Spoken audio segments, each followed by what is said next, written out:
pour le témoignage. Non jarama Thiam Samba non ni salmini bandiraɓe keɓe kala mono fof inde muɗum e yettude muɗum bon témoignage Abdoulaye Bayla Ndiaye min wiyata président walla petit waɗani compliqué no feewi ko neɗɗo ganduɗa en militant pour le développement dañcaɗi guila ko ɓooyi min gandodiri e nder ɗum ɗon guila e 1989 gila nden mi yiyani makko ko mboɗo yawromo so wona ko neɗɗo vraiment timmuɗo kellifaɗo baɗɗo engagement pour développement dañcaɗi ganduɗo ko yahata et puis jiɗɗo hoore mum sa neɗɗo ma yiɗo hoore muɗum nde wawa yidde ko heddi ko a yiɗa rendo muɗum gila 1989 komin gandodiri vraiment ko darde tinde tindo darani en quoi ene yaaji mais ene weeɓi haalde surtout ko neɗɗo ganduɗa eno mo ganduɗa foof ko militant très engagé et puis ko militant mo ganduɗa honnête kadi ko militant mo ganduɗa compétent aɗa andi compétence so kala to yanti ene walla no feewi ko neɗɗo mo ganduɗa très très compétent kala ko fate banggue no dartoɗen guila dente meɗen ha e développement projet ji meɗen omo jogui oɗon compétence omo jogui oɗon dévouement mo ganduɗa ko hunde ganduɗa no wallude enen dañcannaɓe quoi e mboɗo wawi wiide hande tous les grands projets mbaɗaɗi réalisé ɗi ganduɗa ɗum réalisé ko conjointement ko aada e RDF omo hen sans ballal makko vraiment en dañanno saggende seeɗa kono noon e darde makko e pellital makko e puis kadi no mbirum ni e compétence makko projet ji mbaɗaɗi réalisé ɗi foof alhamdulillah jaari yesso jaari no foti yarude ni kadi partenaire uji beltima hen et puis mi sikki dañcannaɓe aussi jii nafoore muɗum quoi ko neɗɗo vraiment moƴƴo ɗum tagui mboɗo waɗino sukaɓeɓe vraiment koto jeebo disnade mum ko neɗɗo poɗɗo disnede ko neɗɗo poɗɗo hollitede kala ko fati affaire dental et projet et golle ganduɗa ene pour développement wuuro ngo bon mboɗo waggi noon attention il faut pas l'énerver le petit là ganduɗa hen ko neɗɗo peewal yitti tan ko peewal kala hen kane ganduɗa ne yaaha ko fate e gueɗe pewani noon foof e ɗum ene sehanamo seeɗa so ɗum wala ko gorko moƴƴo mo ganduɗa poɗɗo vraiment jokkodirede mo ganduɗa poɗɗo noddede e mana addana en tindinore mon addana en ganduɗa en darde muɗum e compétence muɗum e pellital muɗum vraiment ko ɗum tan mbawi settade makko quoi guila 1989 min gandodiri vraiment ko e nder pelle he ko miñam mo ganduɗa en ko ɗum rendini min hamin goni ganduɗa en hen sehlaɓe ɗum goni hen comme no guiƴiraɓe ni komin guiƴiraɓe komin sehlaɓe ɗum ɗon tan ko vraiment ko fodde peewal makko e fodde killifoye makko e fodde softede makko ko ɗum waɗi ɗum ɗon quoi vraiment ko ɗum tan mbawi haalde makko mi yiyani makko sowona moƴƴere yo Allah junnu ngol dokkim konngol pour mbaɗa un petit témoignage sur professeur Abdoulaye Bayla bisimilla ma yo eyyi ɗum noon on jarama e teddugal ngal ɗon e on jarama surtout e initiative noddude dañcannaɓe ɓe ganduɗa ligganiɓe wuuro ngo ɗum ɗon so hono Abdoulaye Bayla en ene toon kono kewani wona noon wonde gawlu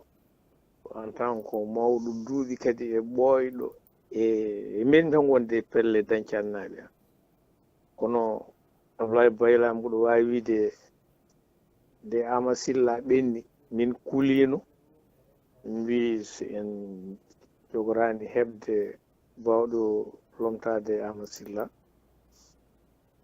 kono noon Abdoulaye Bayla waɗi fayida waɗi hen doole mum e darde muɗum ha place on ɗon kam o sukki ɗum ko mantiranmi ɓe e kamɓe ɓen ɗon ko ɓe jogii jangɗeli maɓɓe eɓe mbawi joɗade to henna ɓe mbasa arande wuuro kono kanko e ɓennoɓeɓe surtout noon kanko o waɗi hen doole makko o waɗi hen jangde gandal makko softede makko firti o darani ko wuuro omo yiɗi wuuro ngo yo Allah juutnu balɗe e dañde hono makko en kewani e weeɓani jiɗmi wiide mboɗo wiya équipe lomtiɗoɓe o ene mbaaje nde namnotoɓe waaju beele ɓe tindina ɗumen parce que Abdoulaye Bayla yaadi mum ko liggey ɓurɗo ɓuttidde ɓe mbaɗi liggey mo meeɗa waɗede ɗon taw wona noon heddiɓe ɓe ene jasno ala ko aduna o yaari noon kamɓe ɓe ngari eɓe gaddi gandal ɓe jokkodire mon onon Samba Abou e Mamoudou Basirou Ga e Abdoulaye ɗon e so Faray jokkodire e Sénégal tan mi yarata yeeso minen ko ɗum mankirnomin Abdoulaye Bayla hono mum weeɓani e min mbiyamo o jarama e o accaka noon ko jooɗi ɗon kono yo fad ñande fof yimɓe ɓe garata makko par ce que expérience mo jogui o e résultat ji ɗi o addi ɗi ala ko wawata wiyede so wona ko gorko moƴƴo o jarama yo Allah junnu balɗe yo Allah hokku en hono makko en Abdoulaye hono mum weeɓani noon jaafoɗon mi min kam mi jarimomi min en tant que gardinaɗo ga so hono makko en goni toon tan ko nden mbawaten yaadde par ce que kala to aduna o foof yeehi so Dakaru yahani e fedde nde yahata Dakaru noon so yeehi tan e so Allah jaaɓi en jarata yeeso ɗum noon Abdoulaye Bayla hono ma weeɓani yo Allah junnu balɗe ma yo Allah yoɓe ko mbaɗɗa ko a jarama min de mbiɗa andi e ɓiyam o gueɗel gueɗon ha heewi mbiɗa andi e ɓiyam fofo mum ko min jibini ɗum andi kabaru mum mbiɗa andi Abdoulaye am ko moƴƴuɗo e am jiɗɗo kala ko jinmi gañƴo kala ko gañmi mbiɗa andi Abdoulaye am fenata mi yirani ɗum gila ko suka mbiɗa andi Abdoulaye am meeɗa addana ɗum ɗo musiba e galle he gila ko cukalel de meeɗa addana ɗum ɗo haare sukaɓe ha ɗo mawniɗo mbiɗa andi neɗɗo Abdoulaye am ko dimo hollimi kadi ko ndimago en andi kadi komi yummo ene ittinimi gueɗal jinnaɗo mbiɗa andi kadi Abdoulaye am haalata haala janana toñata hay goto gippi tan ko haaju mum so Allah hokki ɗum ne kay ne rende mbiɗa ñaago Allah kay yo Allah junnu balɗe makko moƴƴina battane makko hokkamo cellal hokkamo susuro hokkamo naftorade ɓesgu makko Allah waɗ barke kala ko jibini e ko faggi kala ko jibidina e ko jiiɗi yo Allah waɗ hen barke Allah waɗe barke ɓiɓɓe julɓe foof haɗa mbawi hadde aduna foof yo Allah hokku cellal hokku suturo onon sukaɓe yi haaloɓe ɗum ɓene kadi ɓe duwanima on yo Allah waɗe moon barke yon ɓooya jokkere en ɗam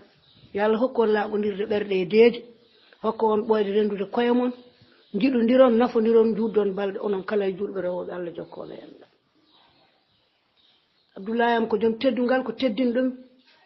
ko dimo ko moƴƴo ko ganduɗo jibinede ko kaɗɗo e ndigal jibinede nde kay Abdoulaye am ko nafɗo ko nafowo ene jogui darde e galle he ene jogui darde tinde e galle he ene yiɗodira e ɓiɓɓe yumum ene yiɗodira e ɓandum ene yiɗodira e kala ko jotodirno ɗo e galle he so wona jaam ala ko woni hakkude makko musiba fottana fof alanamo e galle he ko peewal tan wonanimo ɗo e o galle ila ɓiɗɗo debbo ha e gorko ha e mawɗo ha e cukalel kamɓe fof ko jaam ɗum noon bandiraɓe ha joni eɗen jokki tan e nadde e nder galle he eɗen ƴeewa kadi bandiraɓe mon kala ko dañi ko haali hen jodɗen ɗo jon kay Ramadou Bayla jono Ramadou Bayla kadi kañum wonko yiiɗi haalde hen e ko haala ko wonko yiiɗi ɓeydude hen bisimilla ma Rama. Assalamu aleykum sukaɓe dañcaɗi on calminama on juurama on beltanama minen de somin gaddanama ɗo témoignage Abdoulaye Bayla min gaddanama ko ene weltina min kadi annani min komin miñiraɓe makko ɓe woɗɗodiri kono hay goto e amen o meeɗa yawade kanko nehi min kono min meeɗani yirudemo ko ina metta min meeɗani kadi nande makko ko ina metta min wawno weltinde min ɗo e galle he tawa min nanay makko ko ina metta min caggal galle kono ko mawɗum kala ko Allah waɗen neɗɗo yettira ɗum Allah weltanoro ɗum Allah amin beltanoro ɗum Allah ko ina metta min nanane makko ko ina yawomo yawomin min nanane makko min jiyane makko ɗo e galle he kadi ko ina metta min ko nafoore mere min jiya makko gurdam makko ne waɗe amen important ko nafoore mere amin ñaago Allah yo Allah junnan min ɓoynana min hokkora kala ɓe jogaki ndigir nenam ko gorko moƴƴo ko julɗo ko labɗo ɓernde min jirani mo fitina min jirani mo caɗele min jirmo kadi nafoore ko sandu mawɗo nder galle amen ɗon ko fungi won ko fokki ha heewi ñaago Allah yo Allah juunan min juunanamo kala ko dañi ko noon kadi wuro he sona ko nafti hen ala ko min nani ko bonni hen amin beltonoro ɗum Allah beltonoromo ɗum Allah amin jarnomo minen kala no min poti ko nafoore amen min beltonoromo ɗum min beltono ɗum kadi Allah Allah waɗani min ɗum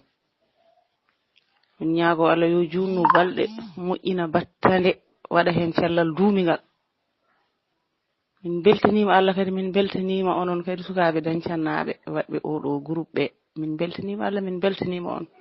yo juut wasa bonde law mi calminama on juurama. Assalamu alaikum warahmatullahi sukaɓe dañcaɓe on calminama on juurama on jettama on ñaganama duwaw on ñagama duwaw on jafama kadi on ñagama yafuya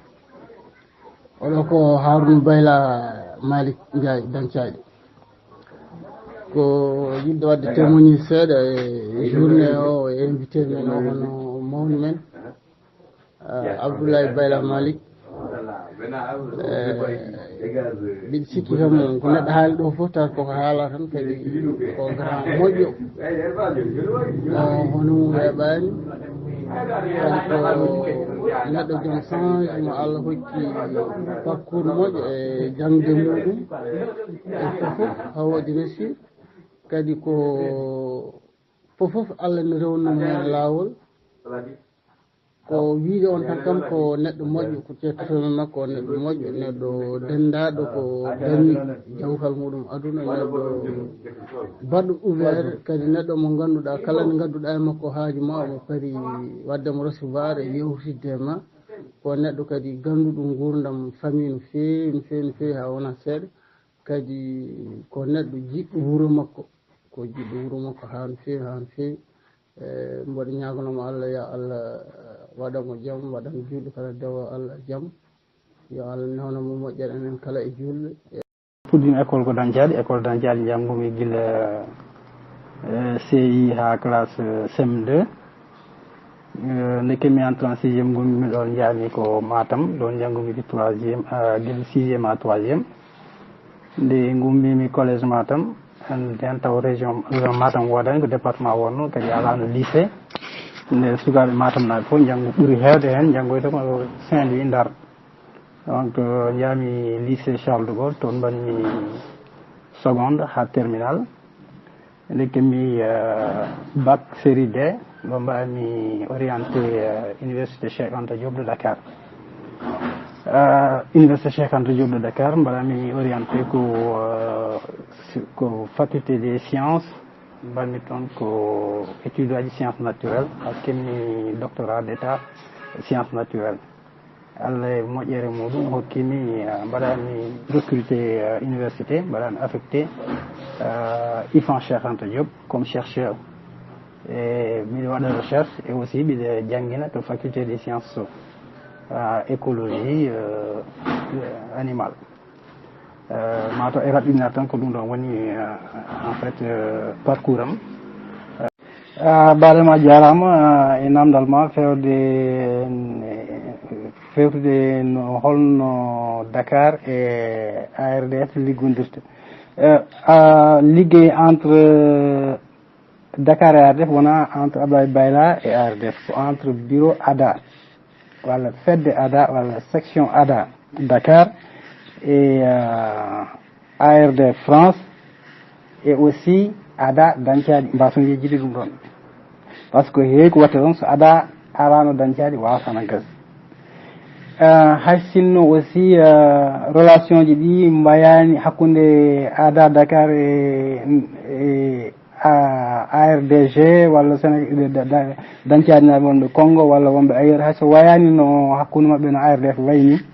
ɗon aussi so relation arano aussi ma wood ko wawano wonde kono hay sahaji walla de temps en temps yimɓe kaldata hen ko wonko nafodirta wonko haajuji ɗum humtata donc ɗum firti tan no Mamoudou Bassir wino nani ni Dakar wayno un peu comme no l'animateur ni taw no liggondira e wonɓe Dakar ne liggondira e wonɓe France ne liggondira e wonɓe Gabon ne liggondira e wonɓe États-Unis Congo etc. Hakkunde pour projet eau et assainissement o liggey hakkunde Dakar e France e Dakar e Dancadi ko liggey o mi sikkino yeehi o yaari kono no fonno yaarude ni ɗum taki projet wawi yaade nde watte idée de projet o nde yalti ko e nde maire Val de Reuil Arar Dandiande on a préparé quelque chose comme une lettre d'intention wonde yimɓe ne liggondira yimɓe liggondira e oɗo fannu banno soiri noon ko eau et assainissement o par ce que nde o arno toon de ko pour inauguration centre de santé taw waɗama ha Paris enen président Sylla yo Allah ɓuuɓano donc nde ɗum waɗa ha Paris nde hankkadi wonti ko ñande fof ko wostodirde miijoji ñande fof ko mail uji ñande fof ko téléphone aji hakkude Dancadi e Dakar hakkude Dakar e France ha Allah waɗi ha projet winda ha Paris kamɓene mbason yejjide ɗum ɗon so tawi projet dañi bayeruji c'est kamɓe wonɓe toon ɓe eɓe jogui yimɓe mabɓe hooliɓe ɓe yimɓe ganduɗa ene mbaɗa e mabɓe hoolare ha ɗon wawi haade te aussi yimɓe kadi ene jiɗaniɓe ɓamtare mabɓe koye mabɓe en jiiɗi ɓamtare nokku mabɓe ɓen so jaggano hen aussi ko projet ɓen moƴƴi ko foof ene wawi wasde yarude hono noon on banggue aussi c'est très important awa jogade projet moƴƴo kono joguiɓe projet o ne jiiloɗo financement o so tawi ɓe dariraka won yitere ene wawi projet wasa yaltude par ce que won aussi projet ji bindun ɗen taw projet ji moƴƴi taw projet ji kamɓe ARDF naɓe ɓe gandi ɗum banggue classe uji collège won projet mo binduɗen projet ala fo ɗum moƴƴude kono wontoɓe nawno ɗum wonno ɗoɓe nawno ɗum ɗo yimɓe keftinani ɓe ɓennani woɓɓe heftiniɓe ɓe aussi ɓennini ɗum nde ɓennini ɗum nde joni ɓe hande comme mbaɗama réalisé kamɓe koye men ɓe mbaɗ capitalisé projet o ɓambi kam mbaɗum financé yaari ni etc. par ce que projet o assainissement o sa ƴeewi ɗum e même PSO France ñande fof ɓe kaala haala makko par ce que ɗum firti tan ko projet o non seulement no windira ni no lewiri ni no yaari ni fof no feewi e exécution aussi firti aussi omo yaari no foti yaaru ni no parnoto ɗen projet o ni kamɓe ko omo nafa en eɗen parno ɗum kamɓe aussi ɓe parnoto ɗum tan par ce que projet o yaari no moƴƴini ɓe mbiya kamɓe mbaɗum financé par ce que ɗum tan woniɓe hen kamɓen wiide ko minen mbaɗi ɗum ɗo ɗum woniɓe hen donc e raɓɓitina tan wiide ko no liggortoɗen hakkude Dakar France hakkude Dakar e ɗum ɗo ko gostodiral miijoji tan woni ɗon wona neɗɗo goto tan en liggo ko enen fof liggo goto men fof wonto heedi goto men fof wonko wawi wadde so enen fof sen ndenditi en kawri goto fof noon o paie place muɗum ko mbawɗa wadde ko mbaɗa goɗɗo ko wawi wadde ko goppa ɗum wawa waɗa ko wawi wadde ko noon tan mbaweten wadde ko kone nafa en kono ka wawa wadde ko mbiyaka aɗa waɗa ɗum ko goɗɗo ko wawi wadde ko mbiyaɗa haɗa ɗum wadde ko an waɗa ɗum nawata yimɓe yeeso goto fof wonto heedi te to heedi ɗo wona sara to heedi ɗo famɗani yo wat ko foti wadde ko yo wat ko wawi wadde ko goto fof so waɗi ɗum tan ko yeeso pewɗen te mbiɗa andi potentiel mo joguiɗen o ko poɗɗen hedde ko en keɓani feccere muɗum so tawi en mbaɗi en ƴetti conscience ko mbawɗen wawde liggade Dancadi en keewi ada en fait j'ai pas rendu le tablier ko mandat o gasi tan nde mandat o gasi noon il fallait ko woɓɓe ƴettito ko fedde noon ko wawi wonde fof taw ko mandat électif moƴƴani tan goto wonde ɗon il faut waɗa changement ji nden miijoji kesi mbawata arde nden innovation wawata wadde ko ɗum ɗon tan woni ɗon kono min je suis toujours membre de ADA ko to kelmi ɗo ko mbawmi wadde hen fof ma waɗe hen wona politique uppinim par ce que politique guila mbattumi hakkille ɓiɗo e association ɓiɗo e politique par ce que mi yaltani widde mbiɗa yiiɗi ɗum mbiɗa yiiɗi ɗum ko mbattumi wadde ko élection meeɗa arde tan waɗani campagne wonɓe noccaɗe gandi ɗum ɗo e Dakar aussi ɓe gondumi ɓe ne gandi ɗum ɗon koye politique tan gonnomi guila men hay ɗum nane banggue politique o e banggue association miijama hen ko woto tan yidde wallidde wuuram yidde wallidde leydam ko ɗum ɗon tan nanimi hen ha joni ala hen goppumi woppani association woppani politique o eyi ko miijimi hen foof ko ɗum ɓuuri e leydi he ko ɗum ɓuuri e Dancadi ko on banggue jarani ko on banggue mbaɗanmi activité jam ko ɗum ɗon tan woni hen kono wona kay woppude ko ala fedde ene moƴƴe fedde tan sa fof ardi mum ɓe jeyade beele fedde nde ne wawa dañde idée ji kesi wawa dañde innovation wawa miiyade e goɗɗum pour toujours ɓamtade wuro ngo noon ne heewi ene waɗi yimɓe jogiiɓe compétence uji ene waɗi yimɓe jogiiɓe expert uji ene waɗi yimɓe jogiiɓe yidde ɓen aussi yo kokke chance mbawa daranade wuro ngo kolla idée ji mumen mballita yimɓe hatta ko yimɓe mbaɗanno ko wonnoɓe hen ɓe ɓen ko hen tan goni ɓen goppata wona yimɓe ɓe keftimi ɗo e wuuro he ɓen ɓiɗa andi ko mataw ko mayde tan aɗa woppuno goppata manda so ɗon ciftoroyo Allah ɓuuɓamo Silla toujours so yimɓe mbaɗa réunion sa ari réunion he sa daari réunion he ko giƴum sukaɓe makko jeyata hen kono a yiyata giƴi ko a yiyata miñi ko a yiyani hay debɗo miñi ko a yiyata ɗum hen minen min sikki kono oɗum sifo tan min goni hen hayno gonmi hen ɗo joni wonɓe fedde amen lessa mbiyata ko kañum ko mawɓe garta fedde batuji fedde ada donc ɗum ɗon ko yimɓe tan fawi eyyi ko wona ɗum ko to banggue projet o e assainissement projet o hande o gasi o waɗama clôturé initiative projet o au départ l'idée de projet le président Silla ne wuuri on avait échangé sur ça après centre de santé o yoni hol goɗɗum ko yimɓe mbawata ummonade ko fewti wuuro idée garnoɗo o c'était l'assainissement hawre le maire de Val de Reyne ara dañcaɗi kankone so ari pour wadde ouverture case de santé il était question enen e maɓɓe jewtiden yen hol banggue goɗɗo joni mbawaten liggodirde pour wallude dañcaɗi ha no yawi yeeso yalti haala he dal ko yimɓe ƴewta banggue eau et assainissement ko ni idée eau et assainissement yalti nde ɓe gaari nde noon on avait travaillé sur une idée de projet noon wona encore projet ɗi tan ko yidde nde ko ɗum ɗo à partir de cette idée de projet maintenant il faut écrire un projet noon ne namdi liggey oɗon ko namdi aussi ko anduɓe ɗum ɗo ene wawi wonde dañcenaɓe won hen anduɓe ene waɗi aussi ko namdi gandal ngal namdi walla information ngal mo namdi taw dañcannaɓe galana ɗum waɗi nde wat projet watte renseigné nde on a cherché des gens ɓe jeeyaka dañcaɗi kono ko yimɓe ɓe ganduɓe tan komin sehilaɓe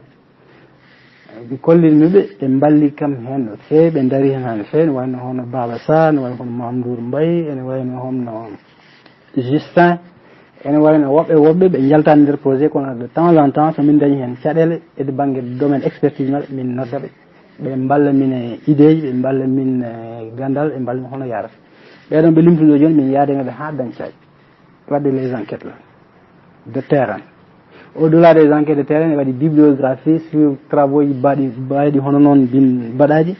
walla to banggue article uji scientifique mbaɗaɗi publié ko nandi hen tout ça pour écrire un projet en béton Allah walli yimɓe on projet windama hono question namdoɗon nano projet de départ o to banggue ordure ménagère ene jeeyno hen ɗum ɗon aussi ko nder projet he wonno évacuation des eaux pluviales mala ndiyam toɓo beeli gonoje nder wuuro he ɗum ɗon aussi ko nder projet départ o jeeyno fof ko hen wonno ma nde winda ha paari nde baweruji ne yilte nde ɗum ko ARDF naɓe keerno hen kamɓe ɗe mbaɗi no fonno waɗede ɓe jaggi hen hat no fonnino jagguirede haaɓe keeɓi bailleur biɗe ne wawade financé partie fewde forage o ko fewte réseau d' assainissement o ko fewte abreuvoir ko fewte bonne fontaine ko fewte rénovation château d'eau ko fewte puisard uji kamɓe mbawi waɗ ɗum financé ɗum woni l' agence de l'eau Seine et Normandie ɗum woni aussi Val de Reuil mairie de Val de Reuil ɓe mballi hen no fewi no fewi ha alaɗo haaji ɓe mballi hen vraiment et aussi à la communauté d'agglomération Seine-Eure ɓiyeɗeɗo gaz ɓen aussi mballi en hen e financement projet o yante ARDF yante aussi ballal dañcannaɓe e koye mumen par ce que nder projet o ne waɗi apport personnel puisard uji mbaɗi ɗiɗon foof joom puisard kañum asanta hoore mum joom puisard kañum adata kaaƴe batte e nder to ɗum ɗon aussi waɗama valorisé e nder projet o ɗum ne ko ballal e nder projet o ko wona ɗum ɗon ko nde projet wora bouclé financé il y avait une partie aussi financière mo poɗen addude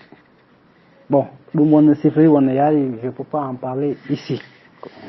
kono noon il y a une partie bonno wadde hen recouvrement o wonko ari hen mais fof ardani budget prévisionnel c'était autour de 130 millions kono au finish on se retrouve avec 110 millions et quelques somi jumani donc ɗum firti tan ko haalis ɗaminonoɗo wona fof hebda mais ko heɓa ko waɗama utilisé no foti waɗirede utilisé ni forage o hol probléme gonnoɗo hen o guilo fewno ha guilo nde fewno 20 ans plus de 20 ans ha plus de 20 ans o meeɗa mataw waɗede maintenance hono no waɗira e avec le projet là nde projet waɗino saaha so ƴogama ko ceenal yaltata hen te ceenal ngal ene suma pompe uji tout le temps pompe uji ne suma pompe gonnoɗen aussi capacité makko moƴƴani ɓundu forage ndu wonde aussi waɗano ko bien couvrir de temps en temps salteji ne jana toon e waɗi hen hay kulo ne jana toon ɗum aussi ne adda panuji circuit électrique forage aussi yimɓe fof jiini koko sumno moƴƴani aussi groupe électrogène gonɗo toon forage ko panɗo o natti moƴƴi so courant coupi tan yimɓe ko jooɗiɓe ɗum ɗon ko probléme château d'eau aussi yimɓe fof jii tuyau de refoulement o koko sukkino sone lawƴe yimɓe tolnirat ndiyam ɗon koye boowal to wolto e dow mur forage o mur o fof waɗi rouge yimɓe fof jii ɗum ɗum ɗon ndiyam ɗam aussi débris ji dépôt ji gonɗo hen ɗi ɓeydima hewde e nder ndiyam ɗo réseau aussi yimɓe ne gandi galleji kewɗi ha joomumen taw ne jogui robinet sah kono sa udditi ndiyam arata seeɗa walla taw ni warta arde waɗa e saaha taw ndiyam arata ɗum ɗon aussi wonko taki ɗum par ce que réseau o no wallirono ni waɗaka dimensionné c'était pas un réseau qui était dimensionné ɗum ɗon foof ko caɗele wonno donc à partir de ɗum ɗon expert uji mbaɗɗon mobilisé fof mbaɗi imaginer holno fotata gasirde ɗum woni projet o en fait abreuvoir uji ɗi to nayi ɗi jarata ɗo aussi wuuro ngo ne mawno abreuvoir uji ene natta e nder wuuro he ɗum aussi ko on a fait dans la prévention wiide yo yaltine guila e joni guila abreuvoir uji gontani e nder wuuro ɗum tagui aussi abreuvoir uji mbaɗa hen pour ɗi jaltine wuuro ngo ɗi gona caggal wuuro borne fontaine uji ene mbaɗno hen prévoir kono PEPAM nde ari nde kañum waɗi financé des branchements sociaux woni galleji ɗi fof presque mbaɗi robinaji donc borne fontaine natti jogade hen fayida ɗum waɗi borne fontaine o itta mais à la place yimɓe mbatti hen pompe à chlore pour beele qualité ndiyam ɗam to banggue microbiologie ene wona ndiyam mbaɗɗam acceptable ɗum ɗon exija hen puisard uji ɗi ɗum ko batte yimɓe fof mbaɗi ɗum remarqué e laabi saɗa yaha e dañcat jiyata fof jiyata ko diƴƴe ene mbalta e laabi he moƴƴani to banggue cellal yooɗani eyyi ɗum ɗon aussi il fallait trouver une solution projet o kadi yaltini hen solution mo yaltini hen ko puisard uji ɗi donc ɗum ɗon fof waɗama réalisé le rapport final a été fait il est disponible mo jiɗɗo yiide ɗum fof c'est disponible jogui ɗum ɓe mbawol ɗum min hande mi natti wonde jogade responsabilité ji fedde ADA he mais to ARDF walla ADA ils peuvent diffuser tous les rapports parce que rapport il faut mbaɗam et ils ont ça ils peuvent les diffuser yimɓe fof ganda par ce que affaire aussi au delà de andude holno yaari c'est aussi une mémoire pour yimɓe woɓɓe yimɓe ƴettidde golle ɗe par ce que golle ɗe wonko heddi hen ko gasani aussi soɓe jiiɗi wadde projet ji goɗɗi ene wawi wonde aussi on modèle holno waɗira holno yaara ha wawa lelneɗo ha wawa waɗede min lelni noon pour wadde projet goɗɗo so banggue lycée ko goɗɗum yimɓe mbawa men ha dañi projet ji goɗɗi donc e raɓɓi finade tan projet o hande to jarten ɗo ko baɗaɗo clôturé e mi waasi yejjude aussi e nder projet o onon Gabon naɓe ɓe won financement mo mbaɗɗon hen woni woyndu gasɗon toon ndu 4 millions waɗama valorisé e nder projet et c'est aussi c'est très important pour ça parce que financement ɗon so ɓeydanoka hen kamɓe to France to xaalis moɓe tottirto c'est un pourcentage par rapport à l'apport des bénéficiaires. Donc le fait de rajouter le prix dedans, ça augmente xaalis moɓe mbaɗata le projet o. Il y a beaucoup de montages comme ça pour augmenter en fait le financement ça y aussi PESAM ene waɗano toon latrinaji e nder wuuro he école nde watte nde dañcat noon ene wonde probléme enen fof eɗen gandi probléme o ko leydi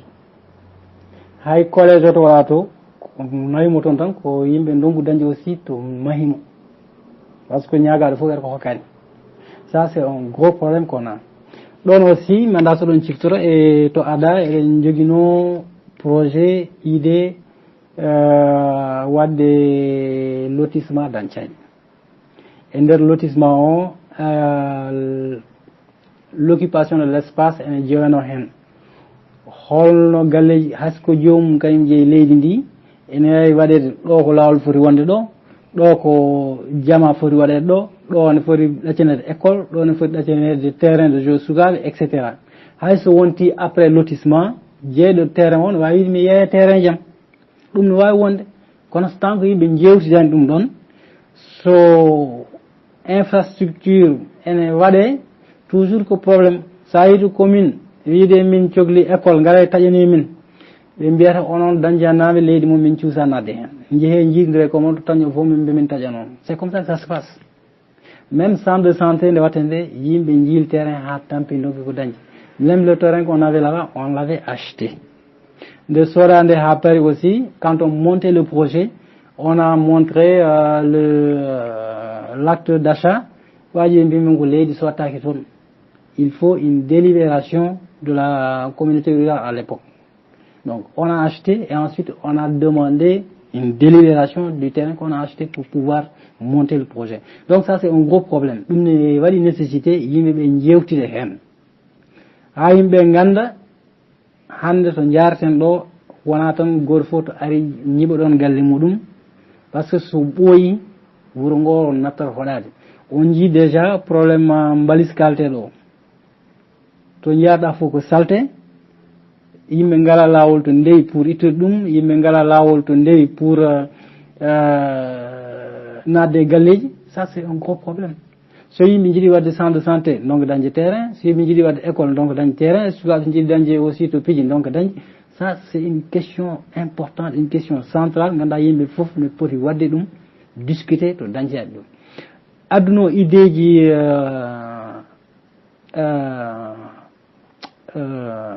wadde tous les 2 ans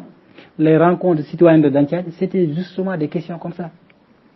Eɗen jogui oɗo question yimɓe fof jooɗo jetto ce n'est pas seulement l'aspect culturel mais surtout la rencontre de Danccaji naaɓe ɓeɗo gummi Dakar ɓeɗo gummi Kaolack ɓeɗo gummi France ɓeɗo gummi to goƴe men hande ko ɗum ɗo walla ko ɗum ɗo ko ɗum ɗo holko miijiɗon hen yimɓe jewtude hen qu'est-ce qu'on va faire yimɓe jewtude hen. Au sortir de ça il y a toujours un consensus qui peut se dégager et autour duquel on peut développer des choses. C'est en fait ça l'idée, l'importance des rencontres citoyennes de Danccaji. Moi, je pense toujours que ces rencontres sont toujours importantes.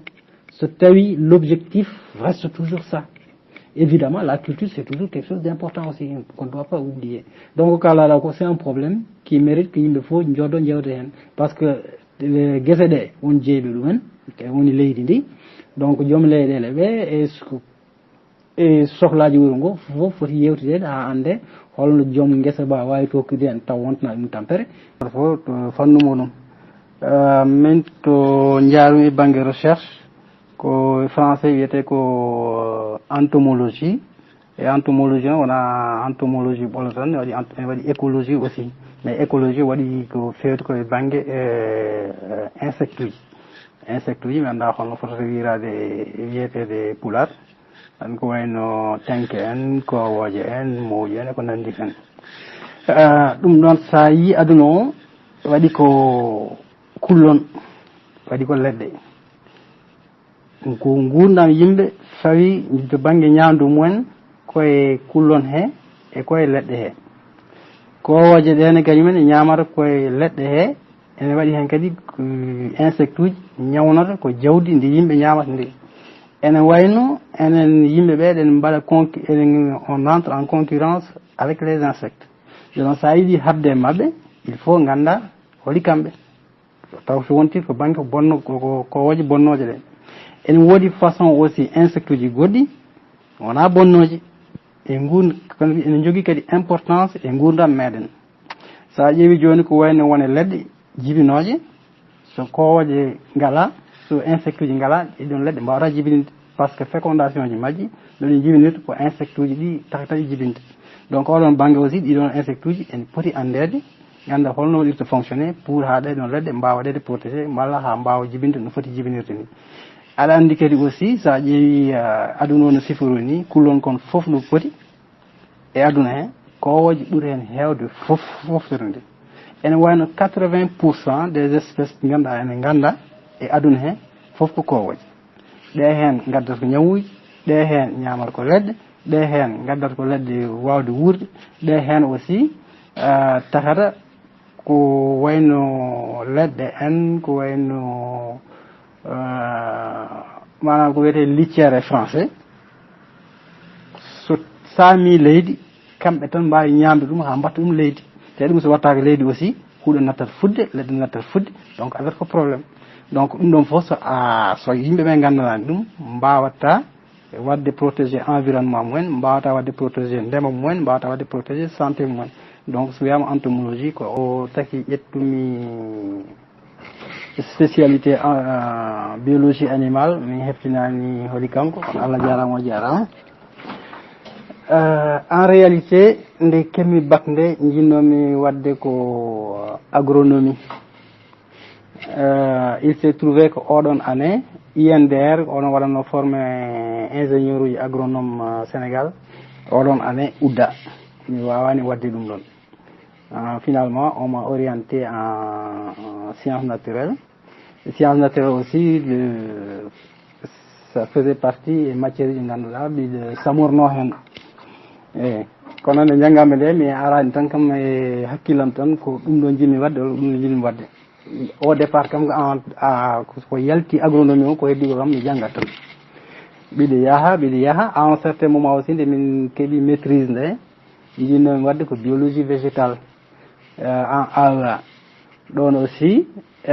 nde jurnitimi tawmi ko biologie végétale kamɓe AEA maɓe ɓuuri lelde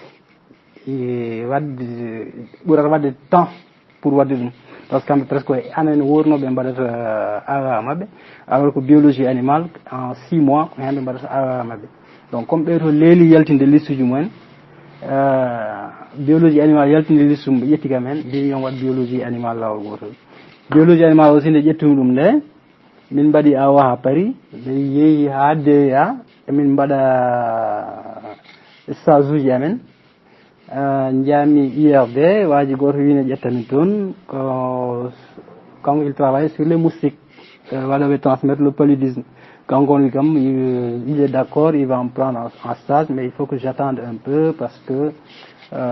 o suwa financement ji makko pour wadde lancer travaux ji makko duttitimi jami to goɗɗo ene woni faculté des sciences on e wimi wani waɗa travailler sur la bilagiose dans la région de Saint-Louis et de Richard Toll kono yon kanko on faɗi financement ji makko duttitimi to professeur goɗɗo to IFAN il travaille sur les termites nde jettimi nde o wi kam si je suis prêt à démarrer mbimi oui mais je suis prêt o wi aywa tu commence tout de suite ni woni puɗɗorimi ɗum ɗon donc mbiɗa wawi wiide hen ko kalɗa e Bruxelles aussi Bruxelles ko souvenir belɗo joguimi hen par ce que nde tawmi on toon nde on kolliri ko bandiraɓam tawmi toon on kolliri ko sehilaɓe tawmi toon mi yejjitta ɗum hami maya Allah jarama on jarama hana mayere wondi moon foof vraiment on teddini kam toon teddugal ala ɗo haaɗi namdal maɗa ko fewti affaire étudiant ji mbiyanmiɓe tan ko jangde woni école ha université walla ko jangde ɓurano ko wawi wonde foof jangde ko hunde musde sa naati hen tan poɗɗa famde ko hay hunde ala kokkeɗa hen ko an teftata ko an o tampata ko an o warñata ko an o muñata kala mo waɗani ɗum e jangde woto tampina hoore mum heɓata hen hay hunde quel que soit noon condition mo gonɗa condition o no wawi wonde foof tawi tan a ŋatani a tampani a tampanani ɗum a warñanani ɗum a manquiranato ɗum ɗoygol ɗum ko yahata donc alay saago ɗum noon hen non Allah noon wonko hokkiɓe kamɓe ko hokkano ɓennuɓe to banggue to lelete o ko boni boni fof kam eɓe jogui toɓe goni kala toɓe jaari toɓe gati eɓe jogui toɓe joftata eɓe jogui toɓe ñokoto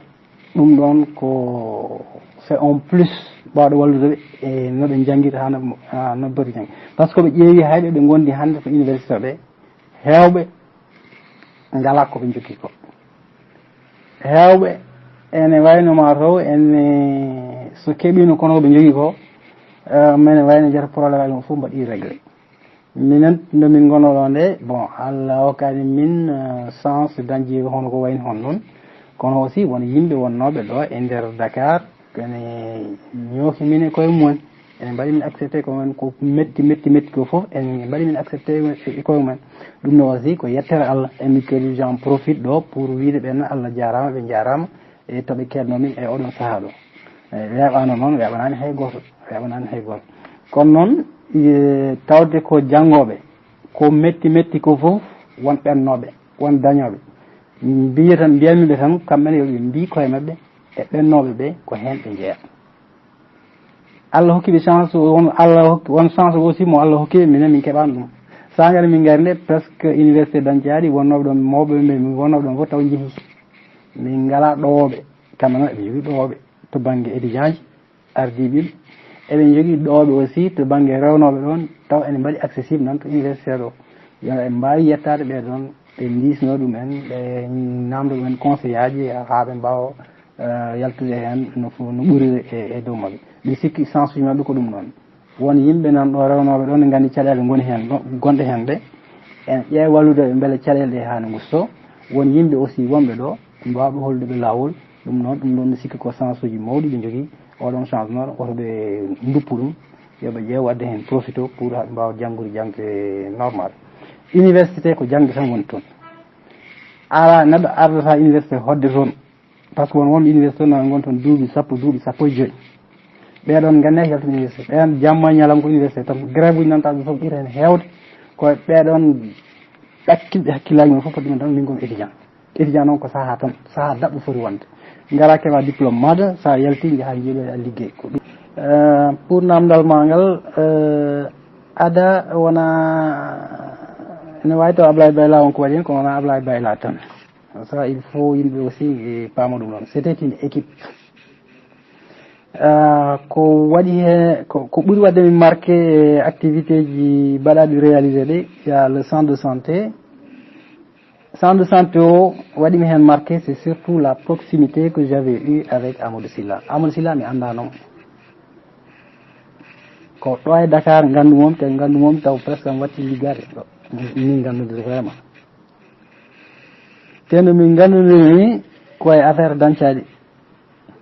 min puɗɗi liggodirde hen nde finalement wayti comme min e Sylla mataw on se connaissait depuis toujours ko façon no min liggortono hen ni ça m'a beaucoup marqué j'ai beaucoup appris de lui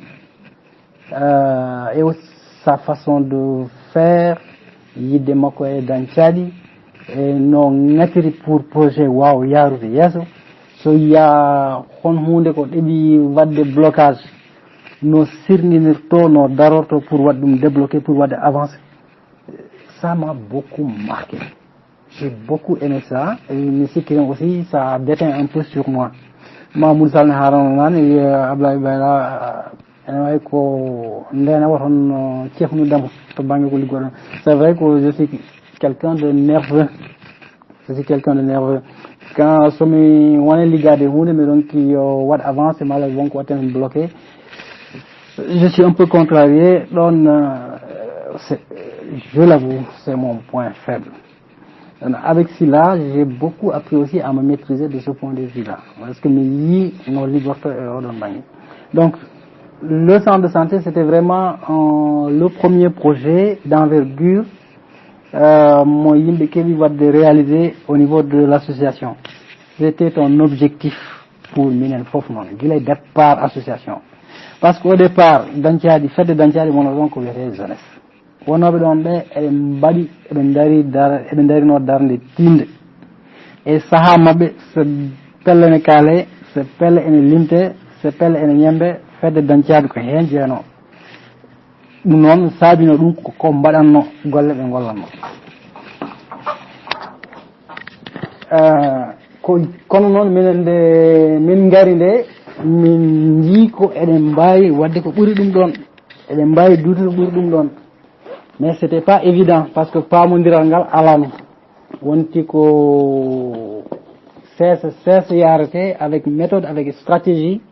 ha façon fedde nde no lelnori ni changé ha yimɓe gari to aɗa ko processus mawɗo peut être enen poti wadde yewtere e ɗum ɗon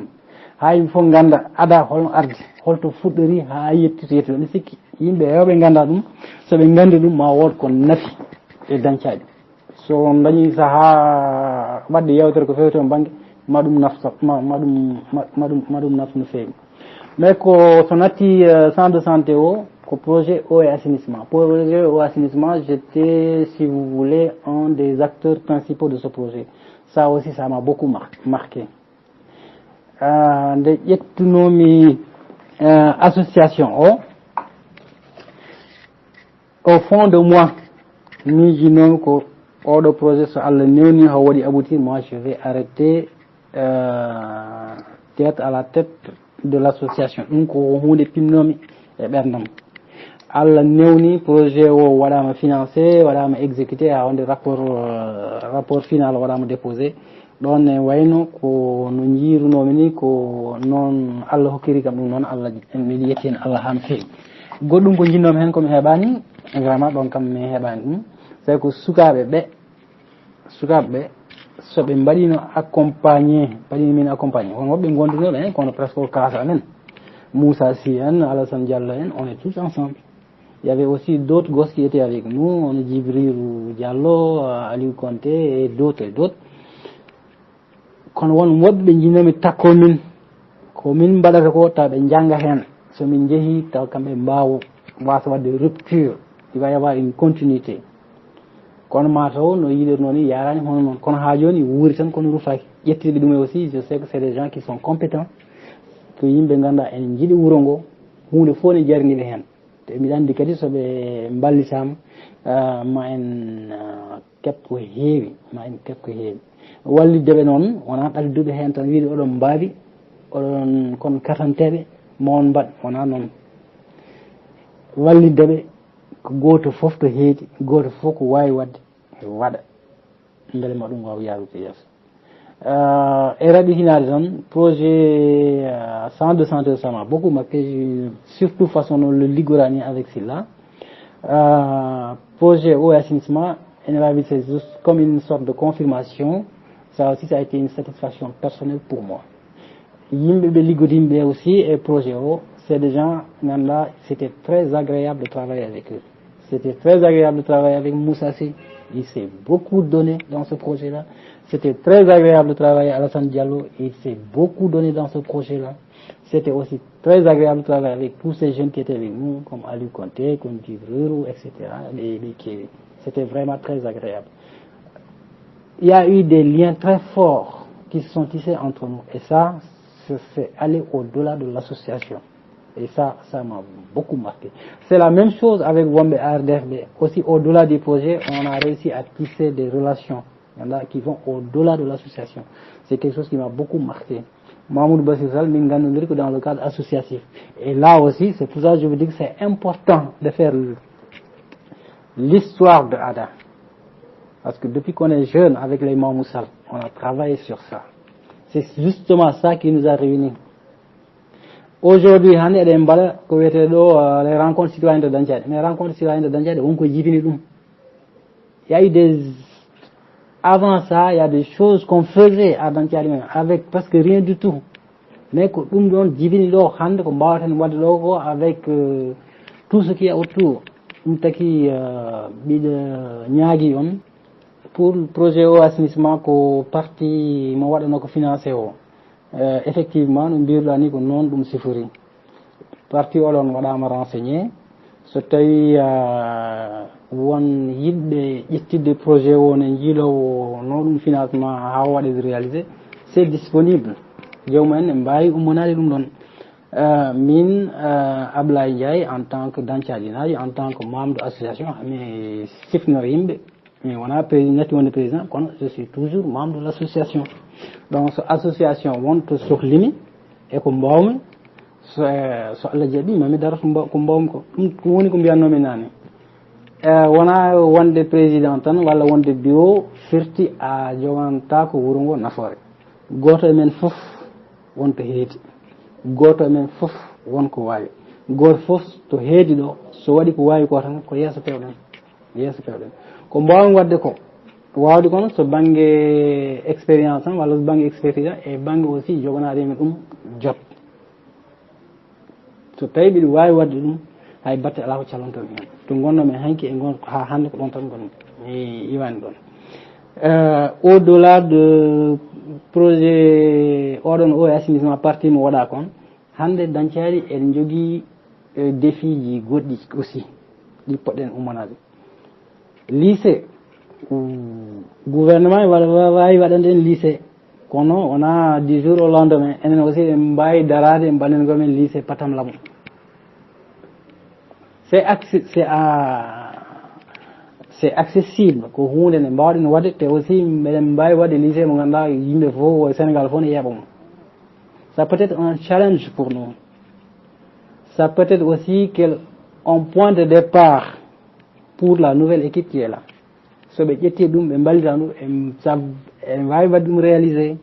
Ils sont encore jeunes, ça peut aussi leur donner du courage d'aller de l'avant. Donc le projet le plus facile aujourd'hui à réaliser, c'est ce projet de lycée. Il sera non seulement grandiose, mais il sera plus facile à mettre en œuvre.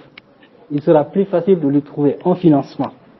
L'autre, mais c'est plus difficile de trouver un financement pour ce projet-là que de trouver un financement pour le lycée. Donc pour leur donner du courage, pour leur donner aussi de la confiance en eux-mêmes, c'est une proposition que j'ai faite. On va encourager à un projet. C'est possible, c'est faisable et ça va leur donner confiance en eux. Ça peut aussi donner de la confiance aux autres par rapport à ce que les uns et les autres peuvent faire. Ha joni non ɗum wawata gadde tan taw goto men fof to heedi ɗo yawata lesɗinani hoore mum, te aussi ko wawi wadde ko ɗum waɗata. So mbaɗiri ko noon tan ɗum wawi gas. Ablaye Ndiaye noon ko Ablaye Ndiaye tan to wonno ɗo ha joni ko ɗon tan woni to sohla. Honnêtement mi yiɗa artirde hoore section Dakar. En toute sincérité je voudrais pas. Donc je n'ai ni la force et je pense pas aussi que ce soit une bonne chose. Parce que il y a beaucoup de jeunes qui sont là, qui sont capables de faire ce que nous avons fait. Parce qu'on a Ablaye ça aussi il ne faut pas l'oublier. C'était une équipe. Quand les gens travaillent en équipe, nous ne faut même pas voir. Les mbas aussi, Ablaye Ndiaye wonina do, Kalidou Diallo wonina do, Hamadou Malik wonina do, Hamadou Ba wonina do. Ils sont là. Ce sont des ressources qui sont là, qui sont à la disposition de tout le monde.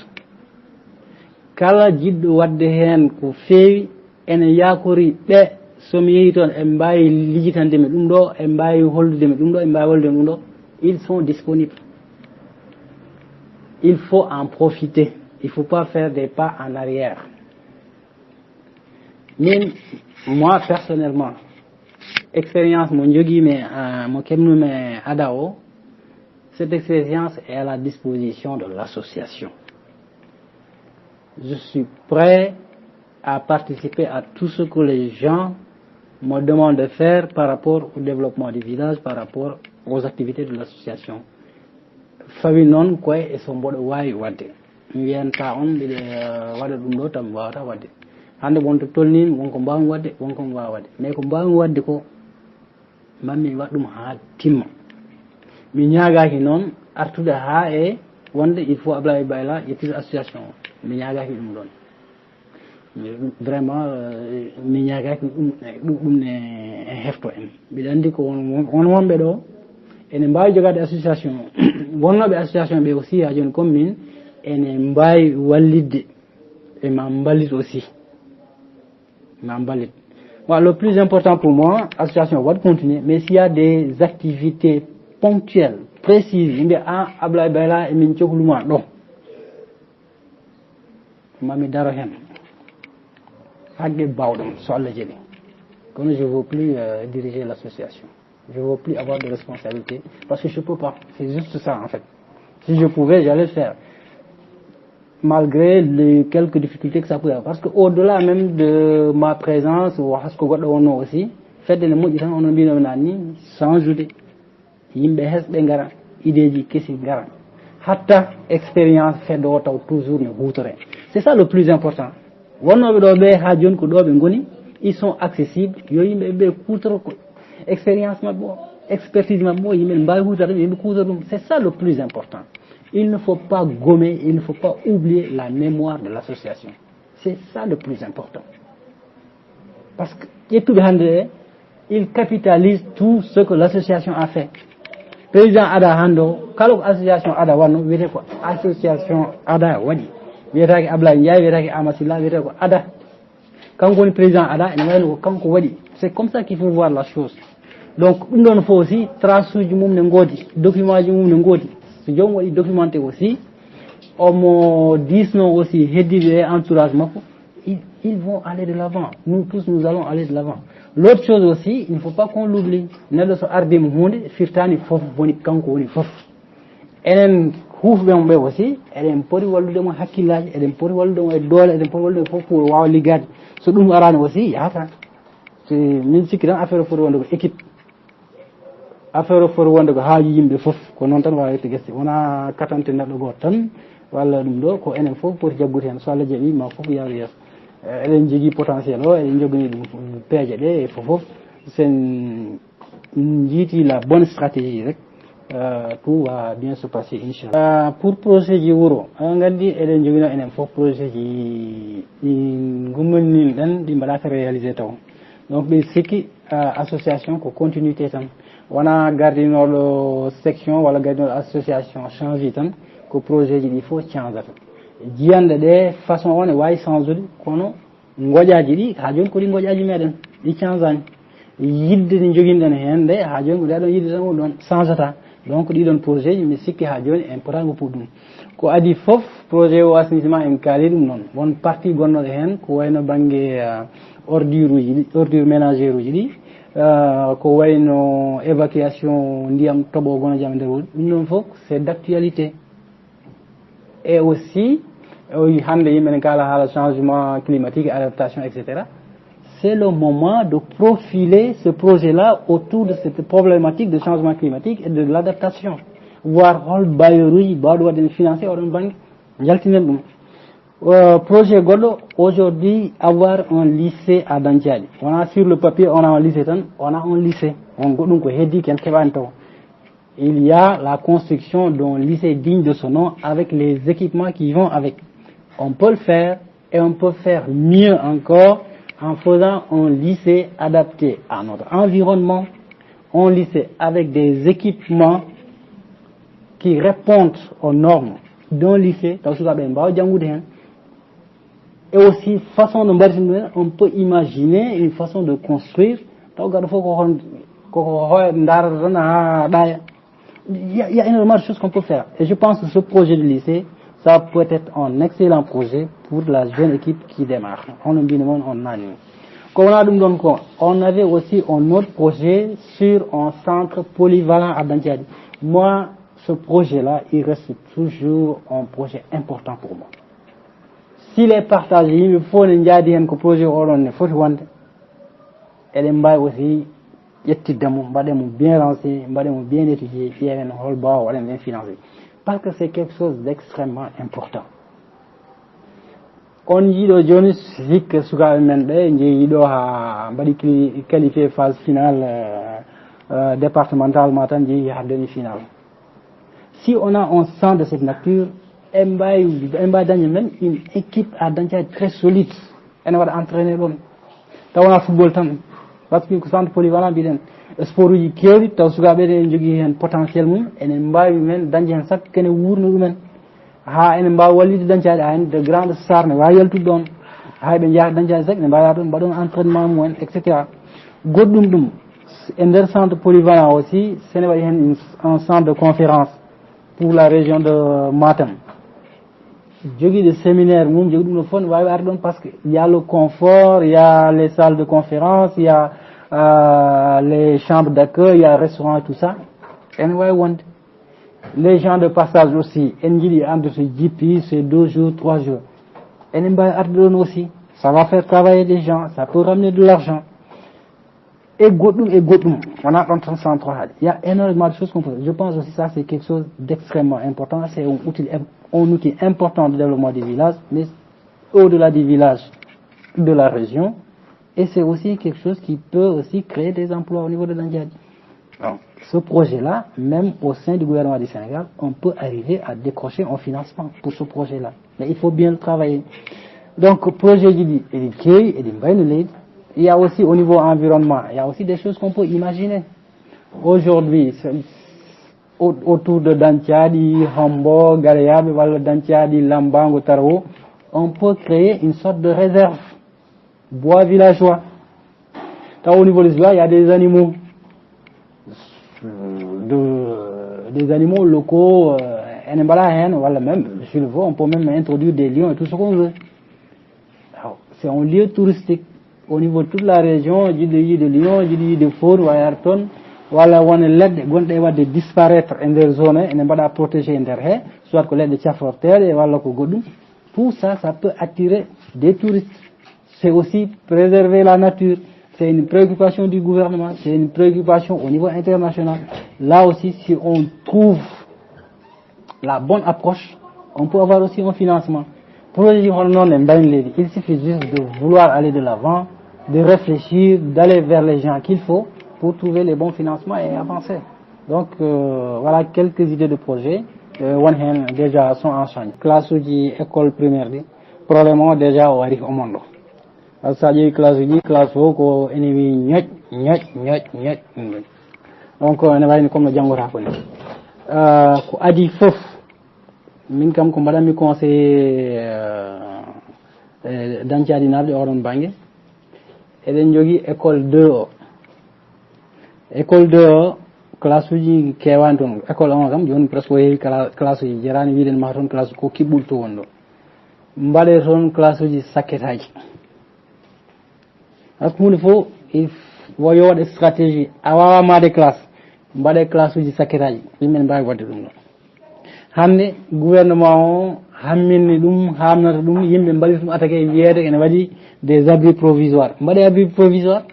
soɓe ngari ɗon ɓe tawi ɗon waɗi abris provisoire man mbiya ça c'est à éliminer surtout koye dow route nationale woni birti ɗon fof ma yi ɗum ma ɗum won goƴe maɓɓe pour yidde change ude wattede classe uji normal soɓe mbaɗa projet ji salle de classe uji hande o gouvernement ko hen waɗi kala to abris provisoire wonno ɓe jiiɗi ko waɗi ɗum éliminer mbaɗe abri ji provisoire mbindo sukaɓe ɓe no ɗumen toon alay saago ɓe gada ɗumen jangguinoɓe so wayi hono noon déjà ma ɗum won gaña maɓe par ce que saluji classe uji nan ɗon saluji classe uji ɗi ko abri provisoire uji ji jiiɗade waɗine mbaɗi mbatta hen pour waɗeji éliminé parallèlement à ça en tant que association eɗen mbawi wadde aussi ƴeewde hol si bonde en meeɗani wasde wadde ɗum toujours ko hen gonɗen par ce que classe uji kewɗi gonɗe école 1 ko association ene jeeya ko mahi ɗum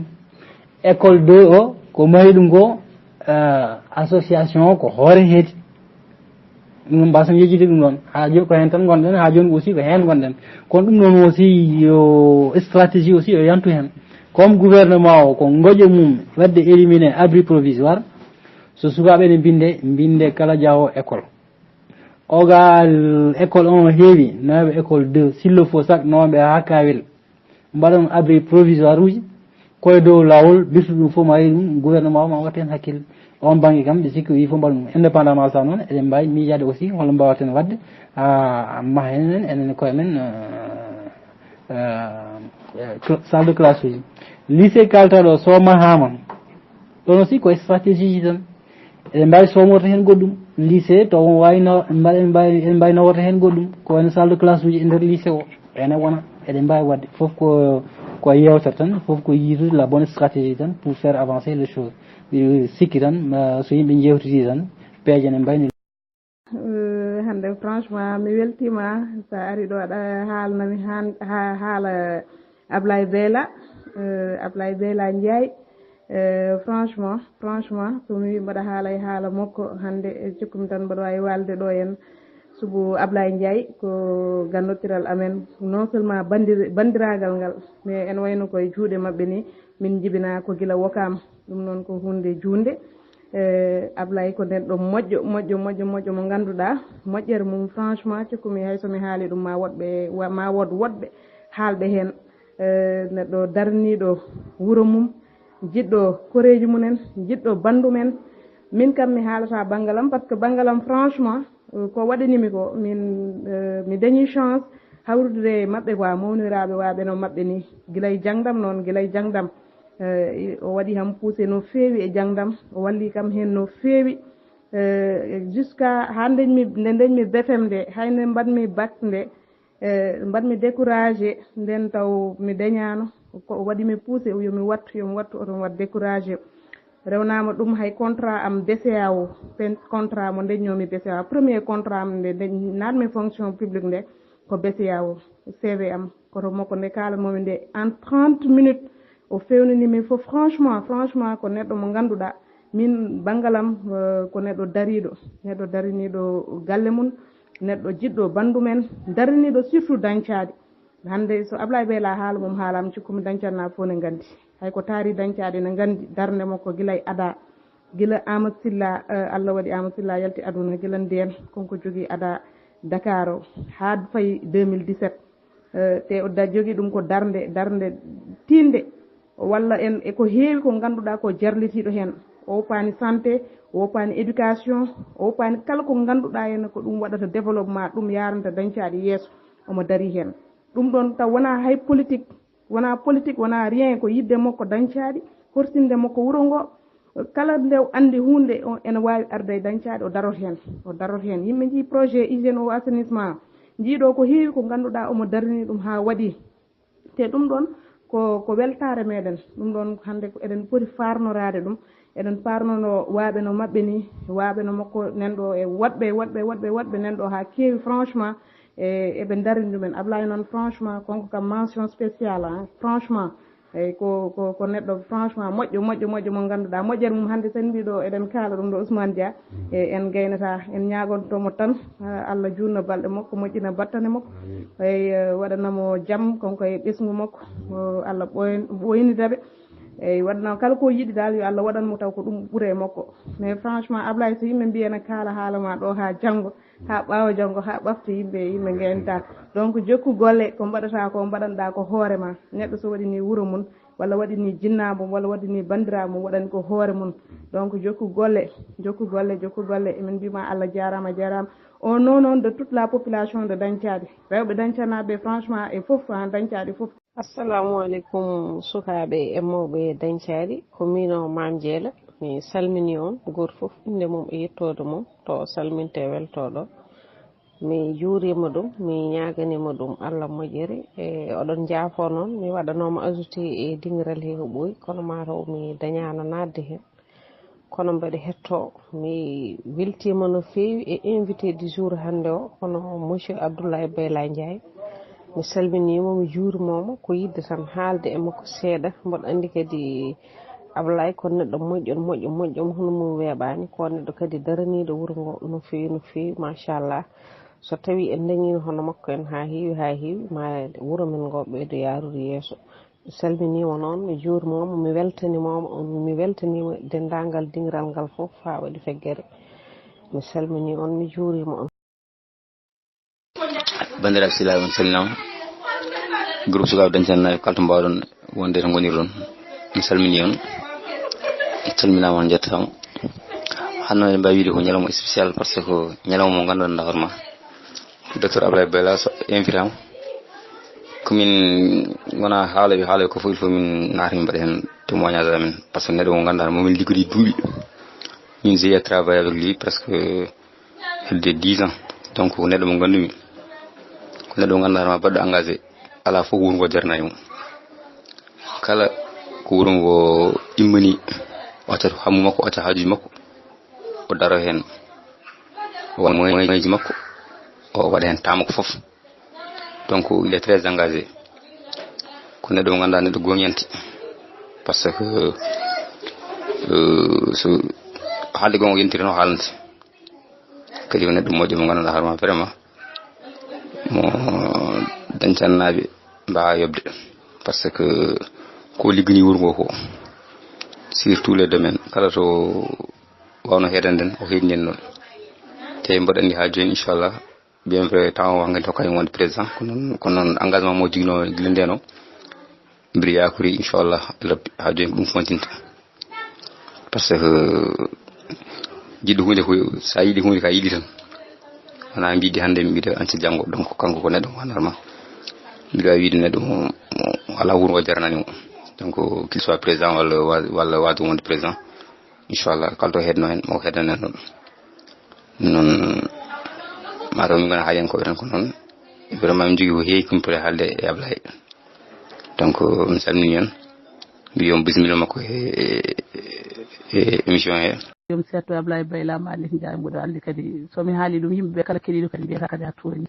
somi haali haala Ablaye Bayla somi haalani haala makko somi wofani Allah mi wofi hooram Ablaye hakkude amen wona ceylagal woni ɗon ko ɓingu yummu woni ɗon ko banam gorko laaɓɗo biɗo ceer kadi komi bani ko debbo laaɓɗo biɗo ceer Ablaye Bayla mbuɗo ande mum ko heewino kayne kadi honko wawata hejje hen ɗo Ablaye Bayla minen piggiɗɗo e ngoɗo wuuro minen mawniɗɗo e ngoɗo wuuro Ablaye Bayla ko juulɗo Ablaye Bayla ko laaɓɗo reedu Ablaye Bayla ko katante wuuro ngo Ablaye Bayla mawni kinaki Ablaye Bayla yiɗa haala jaɗanka Ablaye Bayla yiɗi tan ko haala muɗum sade son joddi moɗon jewta mino a wawa adde makko haala jaɗanka nannen haala ko ɗum ko goto makko e makko Ablaye Bayla to galle mum to woni ɗo hay goto ala puggomo wasa nosade ɗum Ablaye Bayla ala fof suko gonɗo ɗo biyo ala numéro téléphone Ablaye Bayla mawɗo e suko fof kala nodduɗa momo jogui tamamo nototoma min haɓantamo ɗo somin jaaɗo e lawol e ko oto de min jogui ɗo hen kono daro neɗɗo fof momo salmina ɗum sikkata kay mataw on kay hankadinti ko neɗɗo kay mo ganduɗa molnaɗo ala taw ko neɗɗo kay kecce walla neɗɗo booli pour salminago teddugol salminta ɗum neɗɗo fof kadi mo yi kanko mo jogui muɗum teddugal manggal neɗɗo fof mo yi ɗum kadi kanko mo joomum hoolare Ablaye Bayla fenata kala ko haalanma ko noon Ablaye Bayla yiɗa kake jana hay ko foti no cebde guiyal Ablaye Bayla yiɗi tan ko dowle mum e warñede muɗum Ablaye Bayla kadi son ndendi ligguey a hutoro hoorema sibo Ablaye Bayla wona feeña oɗon mbawi ñaldude yaade guila subbu subaka ha nangue mum taw hay ndiyam Ablaye Bayla yarani taw ko liggey o tan kontinto o waɗata o yiɗa haala jananka haydara kadi o yiɗa kadi golle kadi ko liggontoma ko koɓantoma ko o tarde hen Ablaye Bayla son dokkodiri ɗum air a wi ɗum sabba kadia o air o so yoti kanko idoma ɗon an aɗa heewi lelde arde kono kanko a tawanmo ɗon Ablaye Bayla son ndendi liggey ko an yawto hoorema ƴewano woni tubak ni ƴewano woni lamɗo ni o dado o cin kanko o liggo ha fewi kada kadi son joddima kadi son kalkodiri kanko andata kanko liggey makko rewi lawol fewi Ablaye Bayla wiyete ko bara bo Ablaye Bayla Ablaye Bayla kadi ko katante dañcannaɓe noon honko ɓe ganda hen wonno Ablaye Bayla yahani no fiito becce o yahano wiya min mi waɗi ɗum walla mi golli ɗum kollandi tan yoni kadi holɓe o liggotto kadi onoɗon gandi ɗum Ablaye Bayla kala kadi ko naati ɗo e ngoɗo wuuro ko tampanɗo ɗum so tampanani ɗum holko yettota ko ɗo holko yawtata ɗo en ɗum ko minen laaɓa ɗum o sortat jamma Ablaye Bayla so dawi guila subba galle muɗum ɗo so arti taw tan ko dancannaje tampere mum ne dari a yiyata o ñaama yiyata o yara o hocci bagage makko no pugguɗamo fo dari huɓɓi moto makko onon ndendi ha ñalawma o gasa Ablaye Bayla ko mum ko darul Ablaye Bayla ko mum ko maayo gueeƴ Ablaye Bayla wiyete ko caali ɓuɓke e dañcaji Ablaye Bayla wiyete ko wakande mawde e dañcaji kala kadi coftuɗo kadi gadduɗo ne wawi nannude toon haaju muɗum o soko tiiɗo fewna ha feewa taw an mo wondi o anda sa andamo a famanimo sa wonde makko mbiya ko an o ɓuuri yidde an o ɓuuri horsinde e oya Ablaye Bayla wona haaside Ablaye Bayla ko laaɓɗo reedu ko moƴƴo ko juulɗo ko jurum deero kadi ko dokko min mi wone makko ɗo hen so joni junggo e puus kala kawruɗa ko arsugo maɗa somo rakko ɗo yimɓe ko min hen sañi haaɓat min ma fo min haaɓat oy ko noon tan kadi so naati ɗo e galle mabɓe he kala garɗo min ñamde ha ngaɓe min ñamde fuyɓe min ñamde ƴoƴɓe boolo minene makko jungo mo julmo tuuba kinani hay ñalawma goto hay ñalawma goto o tuuba kinani dañcanna fof eɗen gandi ɗum kadi Ablaye Bayla min ñaago Allah e nelaɗo muɗum ko Allah kadi andine kayne min ata sito nanguɗo ɗo e kursu mbuɗo huccite funnague ɗo jiggol hakkude amen seylagal hakkude amen ngal kadi ne laaɓine wiccere kadi kanko kanam tan o fayi yesso tan o fayi inchallah ko yesso tan o fayi Allah kadi rokkan mo ndam kala ko yiɗi e aduna kadi Allah rokkan mo ko ɓernde makko e golle makko e balle makko wona famille makko wona enɗam makko wona bandiko en fof enen dari kadi e weltare weltanade mo donima ko yalla hokkuma kadi ko suka makko jabtanmo ya ko woni korante ɗo wuuro ngo sukaɓe tokos men nan ɗo en min jeeyi karwan hombo sukaɓe ɓe tan mbi minen de min meeɗa dañde bal ɗon e janggo min jeeyi wursogo sodniɓe balo neldi o wimi neɗɗo ɗon foti haydara enen jeeyi ɗo mbo mi wele tan neldumo sukaɓe tokos men ɗo kala ko kewi ɗo ɓe bindanmo ɗo henna min mbaɗima mare min mbaɗima maire min mbaɗima pare min mbaɗima foof ɗum ko kala hen ko waɗa hen ɗo ɗum ñande fof lettre uji ala fof ko jaam garowo ɗo e dañcade ko yejjita wonno yejjitani hoore makko e ñalawma goto min mbima jaay min mbima jaay ha timmi min mbima jaay dowawol ɓe jaay ɓe nana gulali nana jaabi min mbima jaay laamotoɗo min mbima jaay kadi dono bamum dono badiraɓe janam min mbima jaay gorko toroɗo kadi so neɗɗo yima kadi wiya Ablaye Bayla sika ka gorko mawɗo kono ka cewguel kadi kono aɗa gayni golle ɗe mbimami kadi an woni wolwenne heeƴ ceerno Amadou a jarama ko fewti e classe uji école primaire ɗi probléme o déjà o ari omon ɗo par ce que sa ƴeewi classe uji classe fof ko ene wi ñoƴ donc ene wayni comme no janggota ko ni ko adi fof min kam ko mbaɗanmi conseillé dañcadi naɓe oɗon banggue eɗen jogui école 2 o école 2 o classe uji kewani toon école 1 kam joni presque o heewi classe uji jarani wiiden ma toon classe ko kiɓɓol to woni ɗo mbaɗe toon classe uji sakketaji par ce que hunde fof wo yo waɗe stratégie a wawa made classe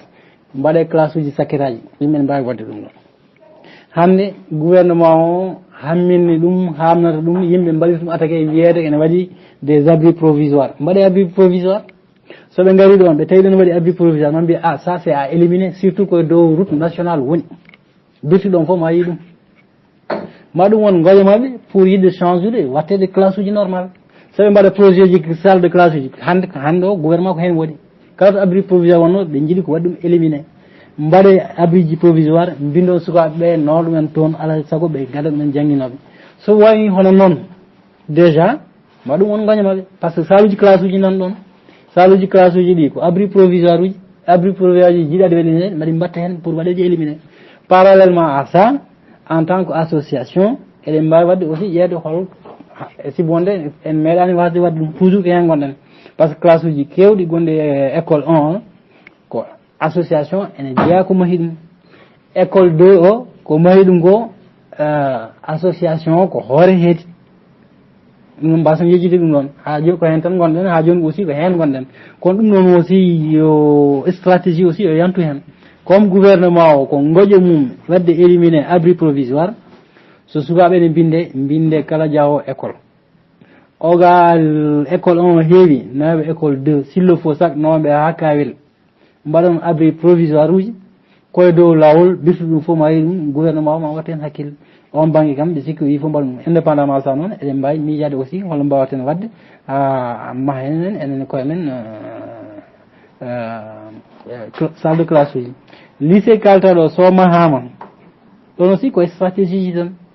eɗen mbawi somorta hen goɗɗum lycée to wayno en mbawi nawrata hen goɗɗum ko wayno salle de classe uji e nder lycée o ene wona eɗen mbawi wadde foof ko yewta tan foof ko yiitude la bonne stratégie tan pour faire avancer les choses sikki tan so yimɓe jewtiti tan peeje ne mbayi Samba Sall a jarama to banggue politique mi ɓooyi hen hono mbinomo nane ni no ɓooyirmi association ni ko noon tan ɓooyirmi politique jile mbattumi wadde so élection ari tan mi waɗat campagne e campagne mbaɗanami tan mo keptinmi o so heeɓi mo jakorimi o so jooɗima ma jooɗono Sénégal naaɓe foof hade LD won woɓɓe ɓe ballannomi enfin won woɓɓe ɓe keftinnomi won woɓɓe ɓe jaadannomi mawni meɗen Kalidou gila min mbattani wodde gila min jangga lycée so sanga élection ji fandino min mbi teskito ko lettre uji min bindata jinnaɓe amen min mbiya jagganemo gonde e makko par ce que min keftini ko waɗata ko ndi amin batti dogande koye amen nde nden ko min somin jii ɗum wona min tan ko sukaɓe gonno toon Mamadou Bala en Harouna Ndiaye en etc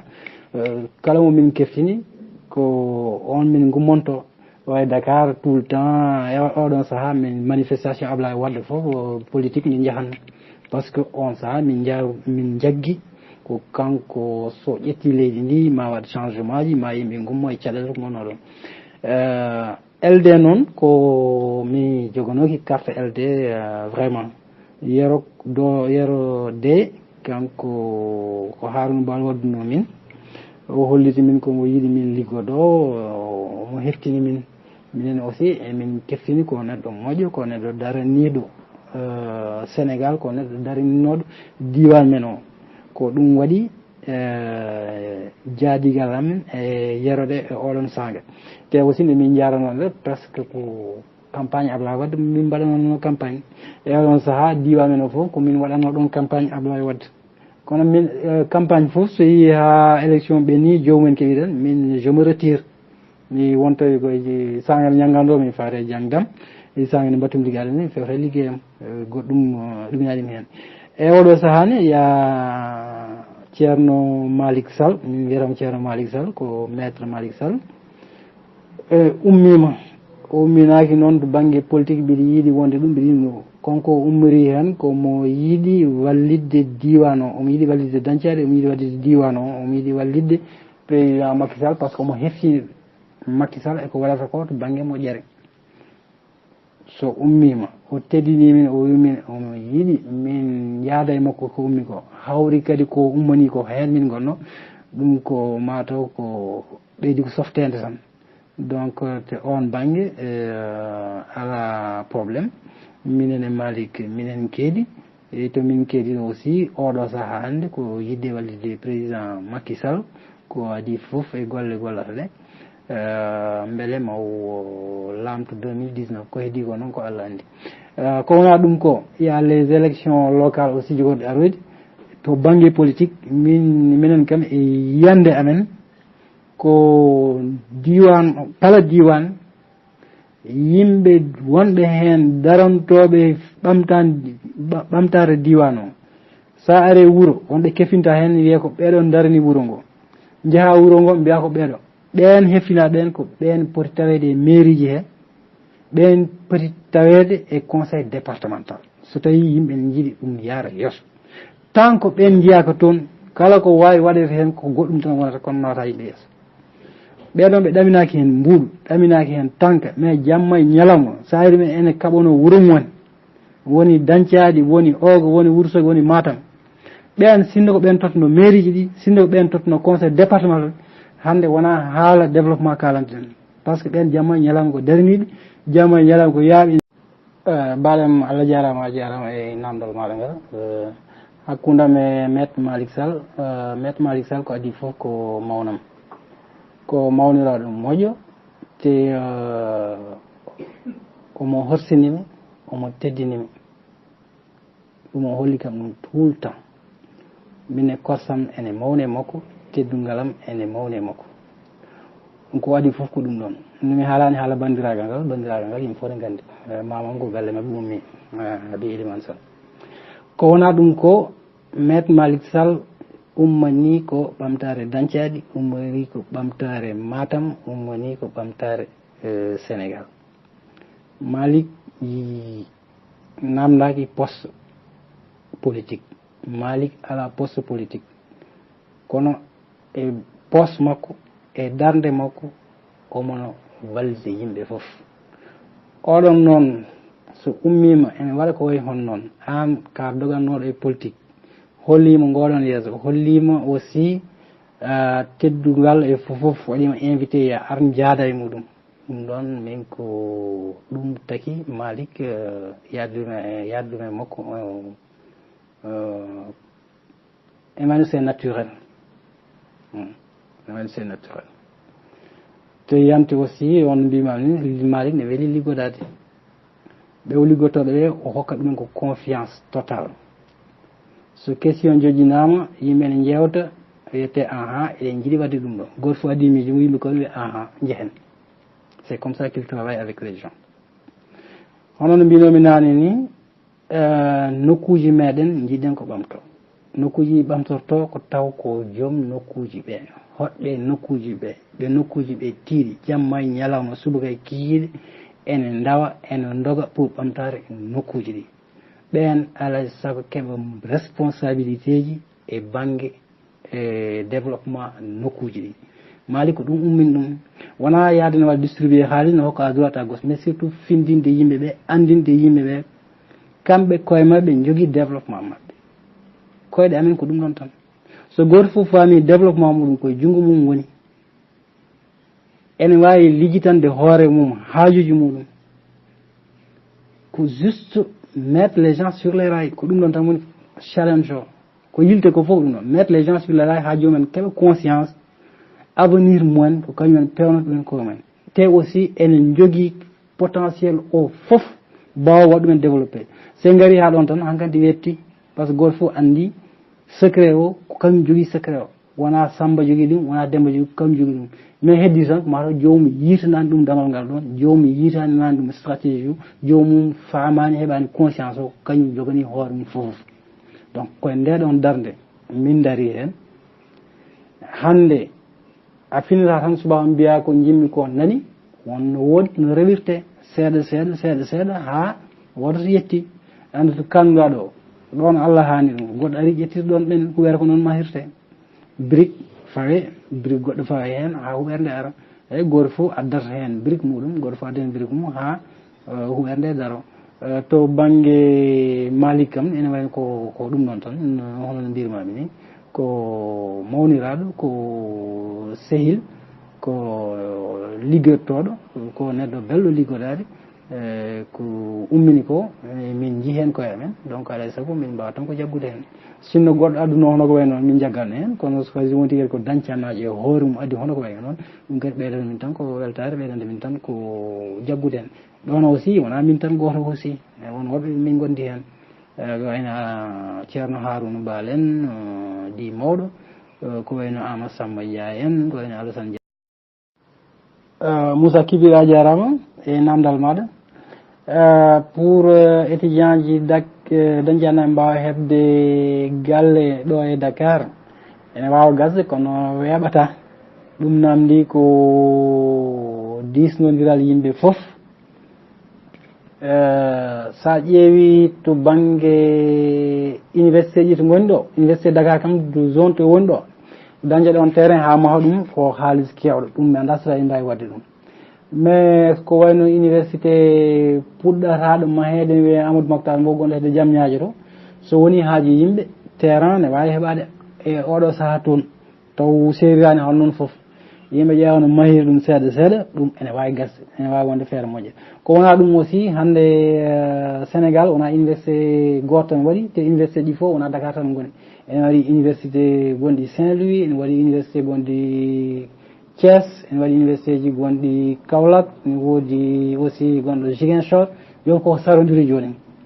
en mbawa aussi wiide to université woni foof ma en ƴeewɗon galle wawata gasde kono noon kam hono mbiɗa ni to banggue Diamniadio on kam yimɓe mbaɗen ɗon galle so wonti kay en kimminani ɗum ene wawi gasde so ene wawi gasde ɗum mi sikki ko idée moƴƴo yimɓe Djibril Diallo jarama e namdal maɗa équipe sortante o mbiyami wona min tan goto onon aussi ko hen gonno ɗon o liggey moon e darde moon aussi fewini yooɗino ko waɗa ko fof ko hen jeeya ɗum on darima hen dande poɗɗon darade min comme onon e comme woɓɓe wonnoɓe hen on est disponible so tawi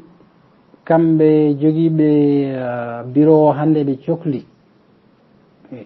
en to e haqqe ko ganduɗen e walla e haqqe ko mbawɗen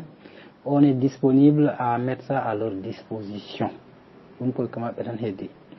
ha ɗo joni je suis plus le président de l'association mais je continue d'échanger avec la RDF il y a des questions qu'ils me posent etc il y a des échanges etc et je continuerai de le faire tant qu'ils me sollicitent là je suis disponible so mbiɗa wawi watta mi waɗat. C'est la même chose avec Ada Dancali, c'est la même chose avec toutes les autres sections. Mais mi ƴettita place Ada. Mais so Ada ne sohlini, sene sohluma, sene sohli goɗɗo ko ɗum woni ko mbinomi nane ko ha joni koye ADA tan gonɗen. Nous tous nous sommes des membres de ADA, parce que ça bureau ADA ne woodi, mais il y a aussi les personnes ressources membres de ADA. Toutes ces personnes ressources là woni Ablaye Bayla Ndiaye, woni Kalidou Diallo, woni Alassane Diallo, woni Malik Sall. N'oubliez pas, Malik Sall aussi, il est membre de ADA, c'est le vice-président de ADA. Tous ces gens-là, Harouna Baren, Kalamou Tchokouron Hen, vous pouvez le mettre à contribution. C'est des personnes ressources. Je suis une personne ressource comme tous les autres. Donc, Kalan de Yimbe Chokoul Bébé, woni Dakar, woni Dantiadi ou ailleurs, ces gens-là doivent être mis à contribution. Ko Luno woni Hen Diabolam Djibril. An aussi comme Mabé Yeda, qui a de l'expérience, qui a beaucoup fait aussi, comme nous tous. Donc, juste pour dire qu'on est tous là, à Massambayen, on est tous là, et on est toujours au service de Dantiadi, NFOF. Donc, ko kollir den NFOF, ko mbawden gande ko, ngaynen, ken mbawa gande aussi. Ousmane ko kala loko to bangue commune o, ko aussi ko question baɗɗo important no feewi. Manda saɗa teskito nde réforme fuɗɗotonode, il était prévu de scinder la commune de Ogo en 2 communes. Dañcaɗi commune wonan noon marawol duuɓi jooɗi e dow he waɗa ɗumen arrangé. Mais no taƴirani effectivement ɗum wa ko yimɓe ɓe jahodirani, yimɓe ɓe jotodirani mbadda, nokkuji ɗi nandadi ɓe jogdaki sohlaji mbadda. Ɗum ɗon noon wona addanta commune wadde développé. Commune ne foti wadde homogène, ko yimɓe jogodirɓe haajuji, to bangue aussi environnement ko environnement homogène, voire tawno yimɓe ɓe ne cohlodira e ko men mbawata daranade nokku mumen. Par ce que sa ƴeewi joni Dañcaɗi e Garli ɓe holko rendiɗen e Garli to bangue commune, hol goƴaji men, holko ndenduɗen to bangue environnement, holto banque ko ndenduɗen to bangue jeere, holto ndenduɗen to bangue jangde, hay battalama ndenduɗen. Nayi men gorta toon, nayi maɓe gorta to meɗen, en gosiyani toon, ɓe gosiyani to meɗen, so cumirama ɓe garata, so cumirama en jahata, holko ndenduɗen maɓɓe, rien du tout. Donc wiyaɗen fof rendude men wadde ɗumen commune goto, ça sert à rien du tout, wona ɗum waɗum wadde développé. Mais yimɓe renduɓe ladde, rendude to bangue jangde, renduɓe ko bangue kalluje fof, bangue jeygu, ɓen ne mbawi waddede e commune mumen. Donc commune ogo no woodi hanni, ce n'est pas une commune viable, on ne peut pas la développer comme ça, c'est pas possible. Mais anda holnde wonata kono ma oroyi. Sen jiiɗi noon yawa arde, enen aussi en mbawi darade, eɗen mbawi wadde pétition ji men, eɗen mbawi wadde lobbying, en puɗɗinoma wadde ɗum. Manda so ɗon teskito guila e temps Ablaye Wade, won lettre en tant que association bindunɗen ɗum Ablaye Wade jaabi wi en jaa to ministre délégué chargé des collectivités locales, on saaha ko won debbo goto sankino so kañum wono ministre o. Mais malheureusement il n'y a pas eu de suivi en jahani finalement. Et réforme ɓennuɗo aussi yehino ha presque waɗa accepté yahani. Ha joni affaire on natti tidde, so woni goƴe men woni sohla men sen darimi hen tan kene holwi commune meɗen, ɗum ko hunde sirde sen darimi hen tan parce que ko foti wonde commune ogo no taƴirani wona commune. Onon waɗɓe initié ndeɗo yewtere ko adi fof mi wiyam Allah jarama on jarama e occasion ko kulmi ɗo yewtide Dañcaɗi naaɓe, vraiment on jarama no fewi. Ɗum holliti aussi darde moɗon e yidde moɗon fewde Dañcaɗi naaɓe. Témoignage ji mbaɗaɗo ɗi fof si mi wiya waɓɓe témoignage uji ɓeɓe kamɓene Allah jarama jarama, mi heddidaki fof wonno yewtere nde yarata ni mi ɗeɓi yawde seeɗa, yi haala waɗoɓe intervenir ne keewi seeɗa, mi heddodaki fof kono mami heeɗo fof so Allah jaaɓi, si Allah jaaɓi goto fof kadi mami jaaɓa ɗum inchallah. Mi wiya kamɓe fof Allah jarama ɓe jarama, ko kamɓe goni moƴƴuɓe ene mataw ko no haala pula nder on saɗa yaada ko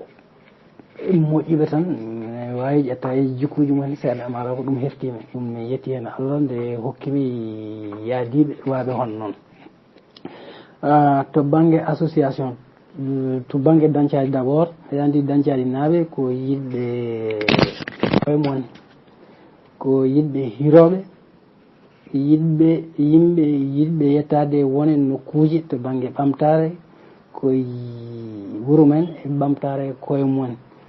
ɗum ɗon noon ko hunde yonde hunde moƴere fonde yettede mbason yejjidde tan ko dañcaɗi wawata ɓamtade wawata yaade so tawi takkiɓe on ɓe jahani hoddiɓe moon ɓe jahani ɗum e foti wattede hakkille ko waɗi foof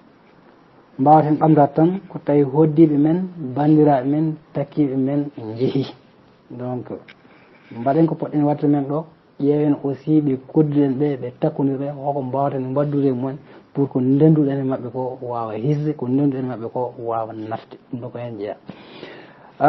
to toujours to banggue meɗen organisation men eɗen poti wattude hen hakkille won déjà ko joguiɗen ko wona seeɗa hay sinno yimɓeɓe foof jahani hen déjà wonko woni ɗo pelle ɗe nan ɗo wonko ɗe mbawi gaynude wonko ɗe gayni wonko ɗe mbawi gaynude arani to wonko ɗe mbawi gaynoyde donc oɗon organisation eɗen poti wadde ɗum maintenir ƴeewen noon beele yimɓeɓe foof ene mbawa notade dental ngal ɓe mbawa notade association ji ɗi wonɓe France ɓe kamɓe foof yo mbaɗ adhéré ARDF adhéré ɓolo tan noon yonata il faut aussi être actif dans la mesure du possible wonɓe Gabon pareil wonɓe Dakar pareil wonɓe Fouta surtout wonɓe Fouta dañcaɗi pareil wonɓe Gabon wonɓe États-Unis wonɓe Congo wonɓe Côte d'Ivoire kamɓe foof ɓe mbaɗa on noon wonɓe e nder Sénégal aussi wonɓe Kaolack wonɓe Mbour wonɓe Thiès etc kamɓe foof ɓe mbaɗa on noon yimɓe fof noon mbawaɗa wadde actif lawol goto kono au moins tu es membre ko poɗɗa wadde ko aɗa waɗa ɗum ɗum ne hokka ardiɓe ɓe bureau o ardinaɓe ɓe ne hokka ɗumen sembe ne hokka ɗumen force ne hokka ɗumen confiance ne hokka ɗumen doole yarude yeeso idéji eɗen jogui ɗum goƴaji eɗen jogui idéji no safroto eɗen jogui yimɓe wawɓe wallude ha ɗum safro eɗen jogui joni la petite chose qui reste c'est ce déclic là qui va amener tous ces gens à travailler pour la même chose travailler pour les mêmes objectifs non firtani ko enen fof on va faire la même chose mais arta hen kadi goto foof wonto woni goto fof holko wawi goto fof to woni ɗo goto fof ko wawi ko yo waɗ ɗum en ndendi miijo en jiiɗi waɗ ɗum réalité goto fof ko wawi ko ene waɗa ɗum pour miijo ngo pour objectif waɗa réalisé en mbaɗat réussir en mbaɗat réalisé jewtiden mbason yejjidde ko les rencontres citoyennes de Dancari c'est quelque chose d'essentiel c'est quelque chose d'important garten haado gonɗen ɗo tawana folklore o joni jogori warde ɗum so warani ɗum ha paari par ce que wonno mbaɗirten ɗum so watti folklore watti fête wonti ñagude won arannoɓe kultata ko arde donc gartiren ɗum ha to wonno ɗo yewtere et l'aspect culturel pour faire émerger des idées pour faire émerger des convergences autour des problèmes ɗi joguiɗen ɗo pour mbawni wadde ɗum résoudre ene wawi wonde eɗen mbawi wadde ɗum mi ñaagui Allah nde wallaten ha hono no yimɓe fof ceetori ni neɗɗo jiɗɗo ko mum no feewi ala ko dañcaɗi jarranimo wona kadi jogade poste walla woni président fedde walla ɗum ɗon ni non on sait ko engagement ko militantisme normal woni e Ablaye Bayla ala min tetuɗo min joddotono batuji ɗo e wuure he ha 0h 1h du matin taw mo continue wadde réunion taw ko pour wuuro ngo tan ko ɗum tan woni e haqqille makko ha joni to acci ɗo ñim ko addu témoignage goto woni nde faami men o faani ɗo nde minen asifor nde min jooɗi ko hedde kihiɗe min noddoy mom ko taw mo dogno oto mais nde heeɓi nde o wi kam ko min puɗɗima guila subaka donc ko ganduɗa wadde hay so tawi ni o noddaka o haalna kanko kam o andi ko foti wadde ko o waɗat ɗum te o jeeya koye mabɓe détekante situation ngaji kewɗi ɗo e wuuro he min mbawata kam addude commune gande makko foof par ce que mo liggoɗa duuɓi 5 kam taw watta ene balɗe ɗiɗi walla balɗe tati taw on jokkodirani on kam vraiment taw yeeɗa setto e mum mataw ƴettat émission o no worno quoi ko ganden tan kam ko neɗɗo vraiment dariniɗo wuuro ngo normal te ko neɗɗo jankiniɗo sa ƴeewi CV mo jogui o so ari henne o jotto en omo jooɗa e Ousmane Dia en walla Abouyel en omo yehde mumen anda réellement ko yankinare eɓen mbiya tan yo Allah junnu balɗe e moƴƴina battane ko yiɗi ko yo Allah wallumi hen so tawi ene wondi e ɓuural jarama mi weltanimama kadi mi weltima wiyede yomi setto e musidɗo meɗen Abdoulaye Bayla Ndiaye Abdoulaye ko gandumi e makko ene heewi ene mbawi wiide heƴata ɗo kono mawo hen tan ko kalɗen te ɗum yeddoɓe ɗum mi sikku kewata saabu anduɓe Abdoulaye ɓe eɓe joni seeɗa gandumi e Abdoulaye tan ko adi foof ko gorko jontaɗo gorko jiɗɗo hoore mum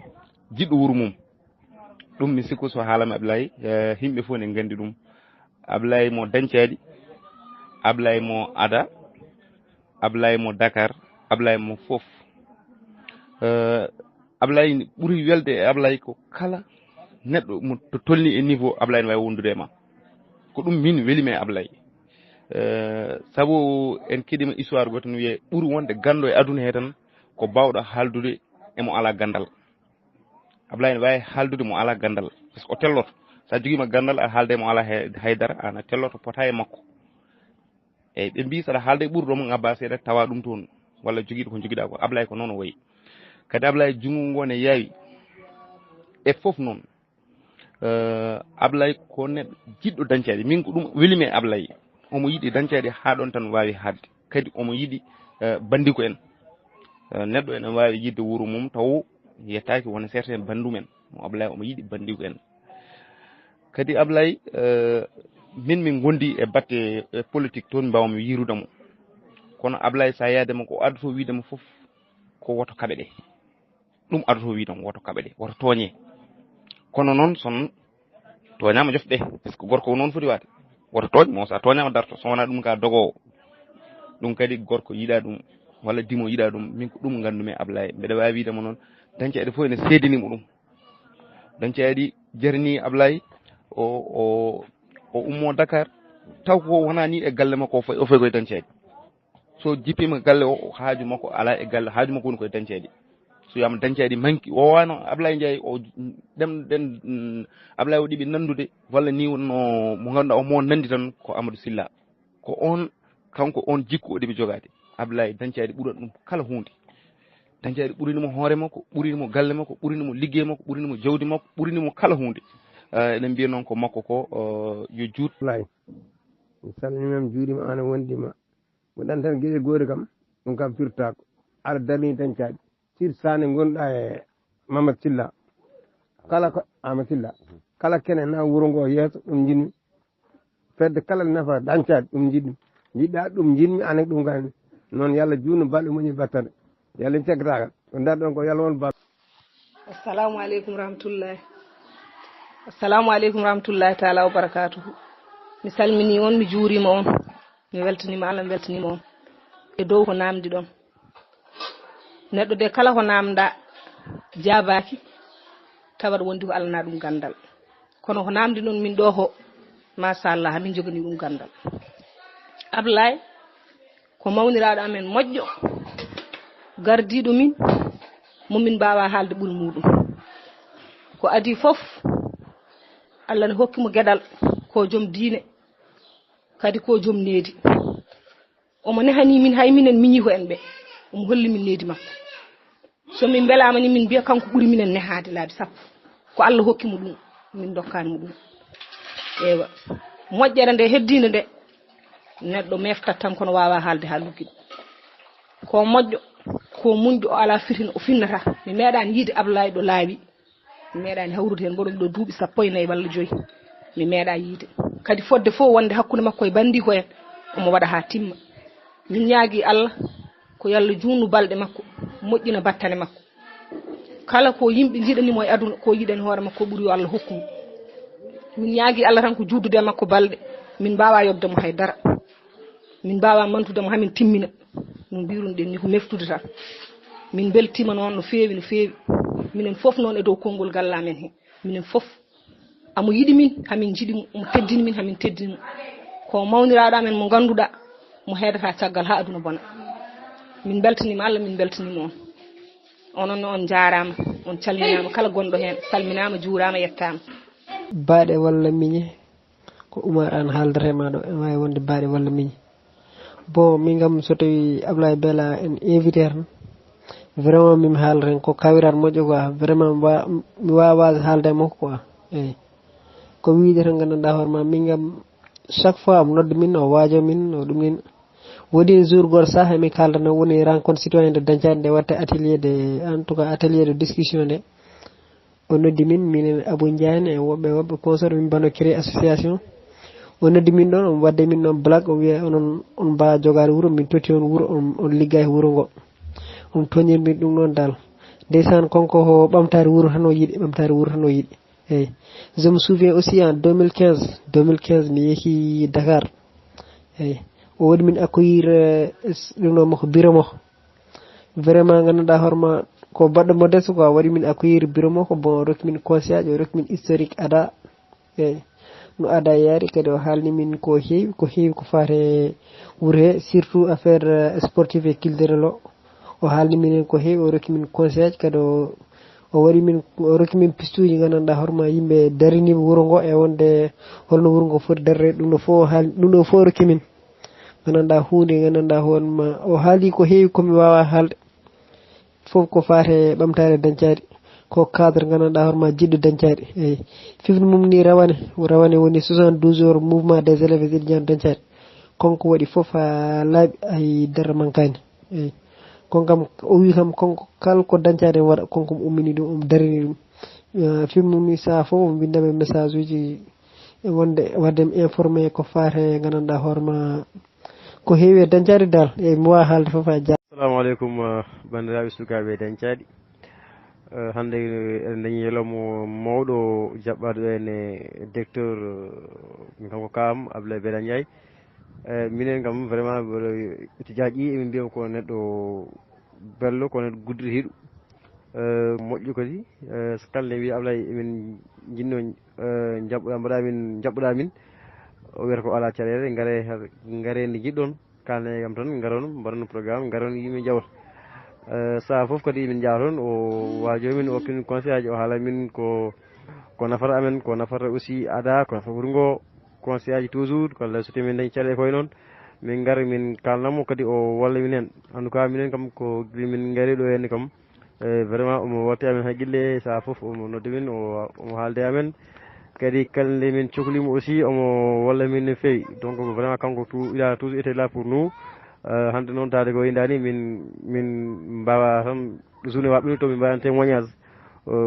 kanko tuddemo teddungal saabu ko moƴƴo ko vraiment ko moƴƴo ko neɗɗo jiɗɗo Dancade ko vraiment ko modèle quoi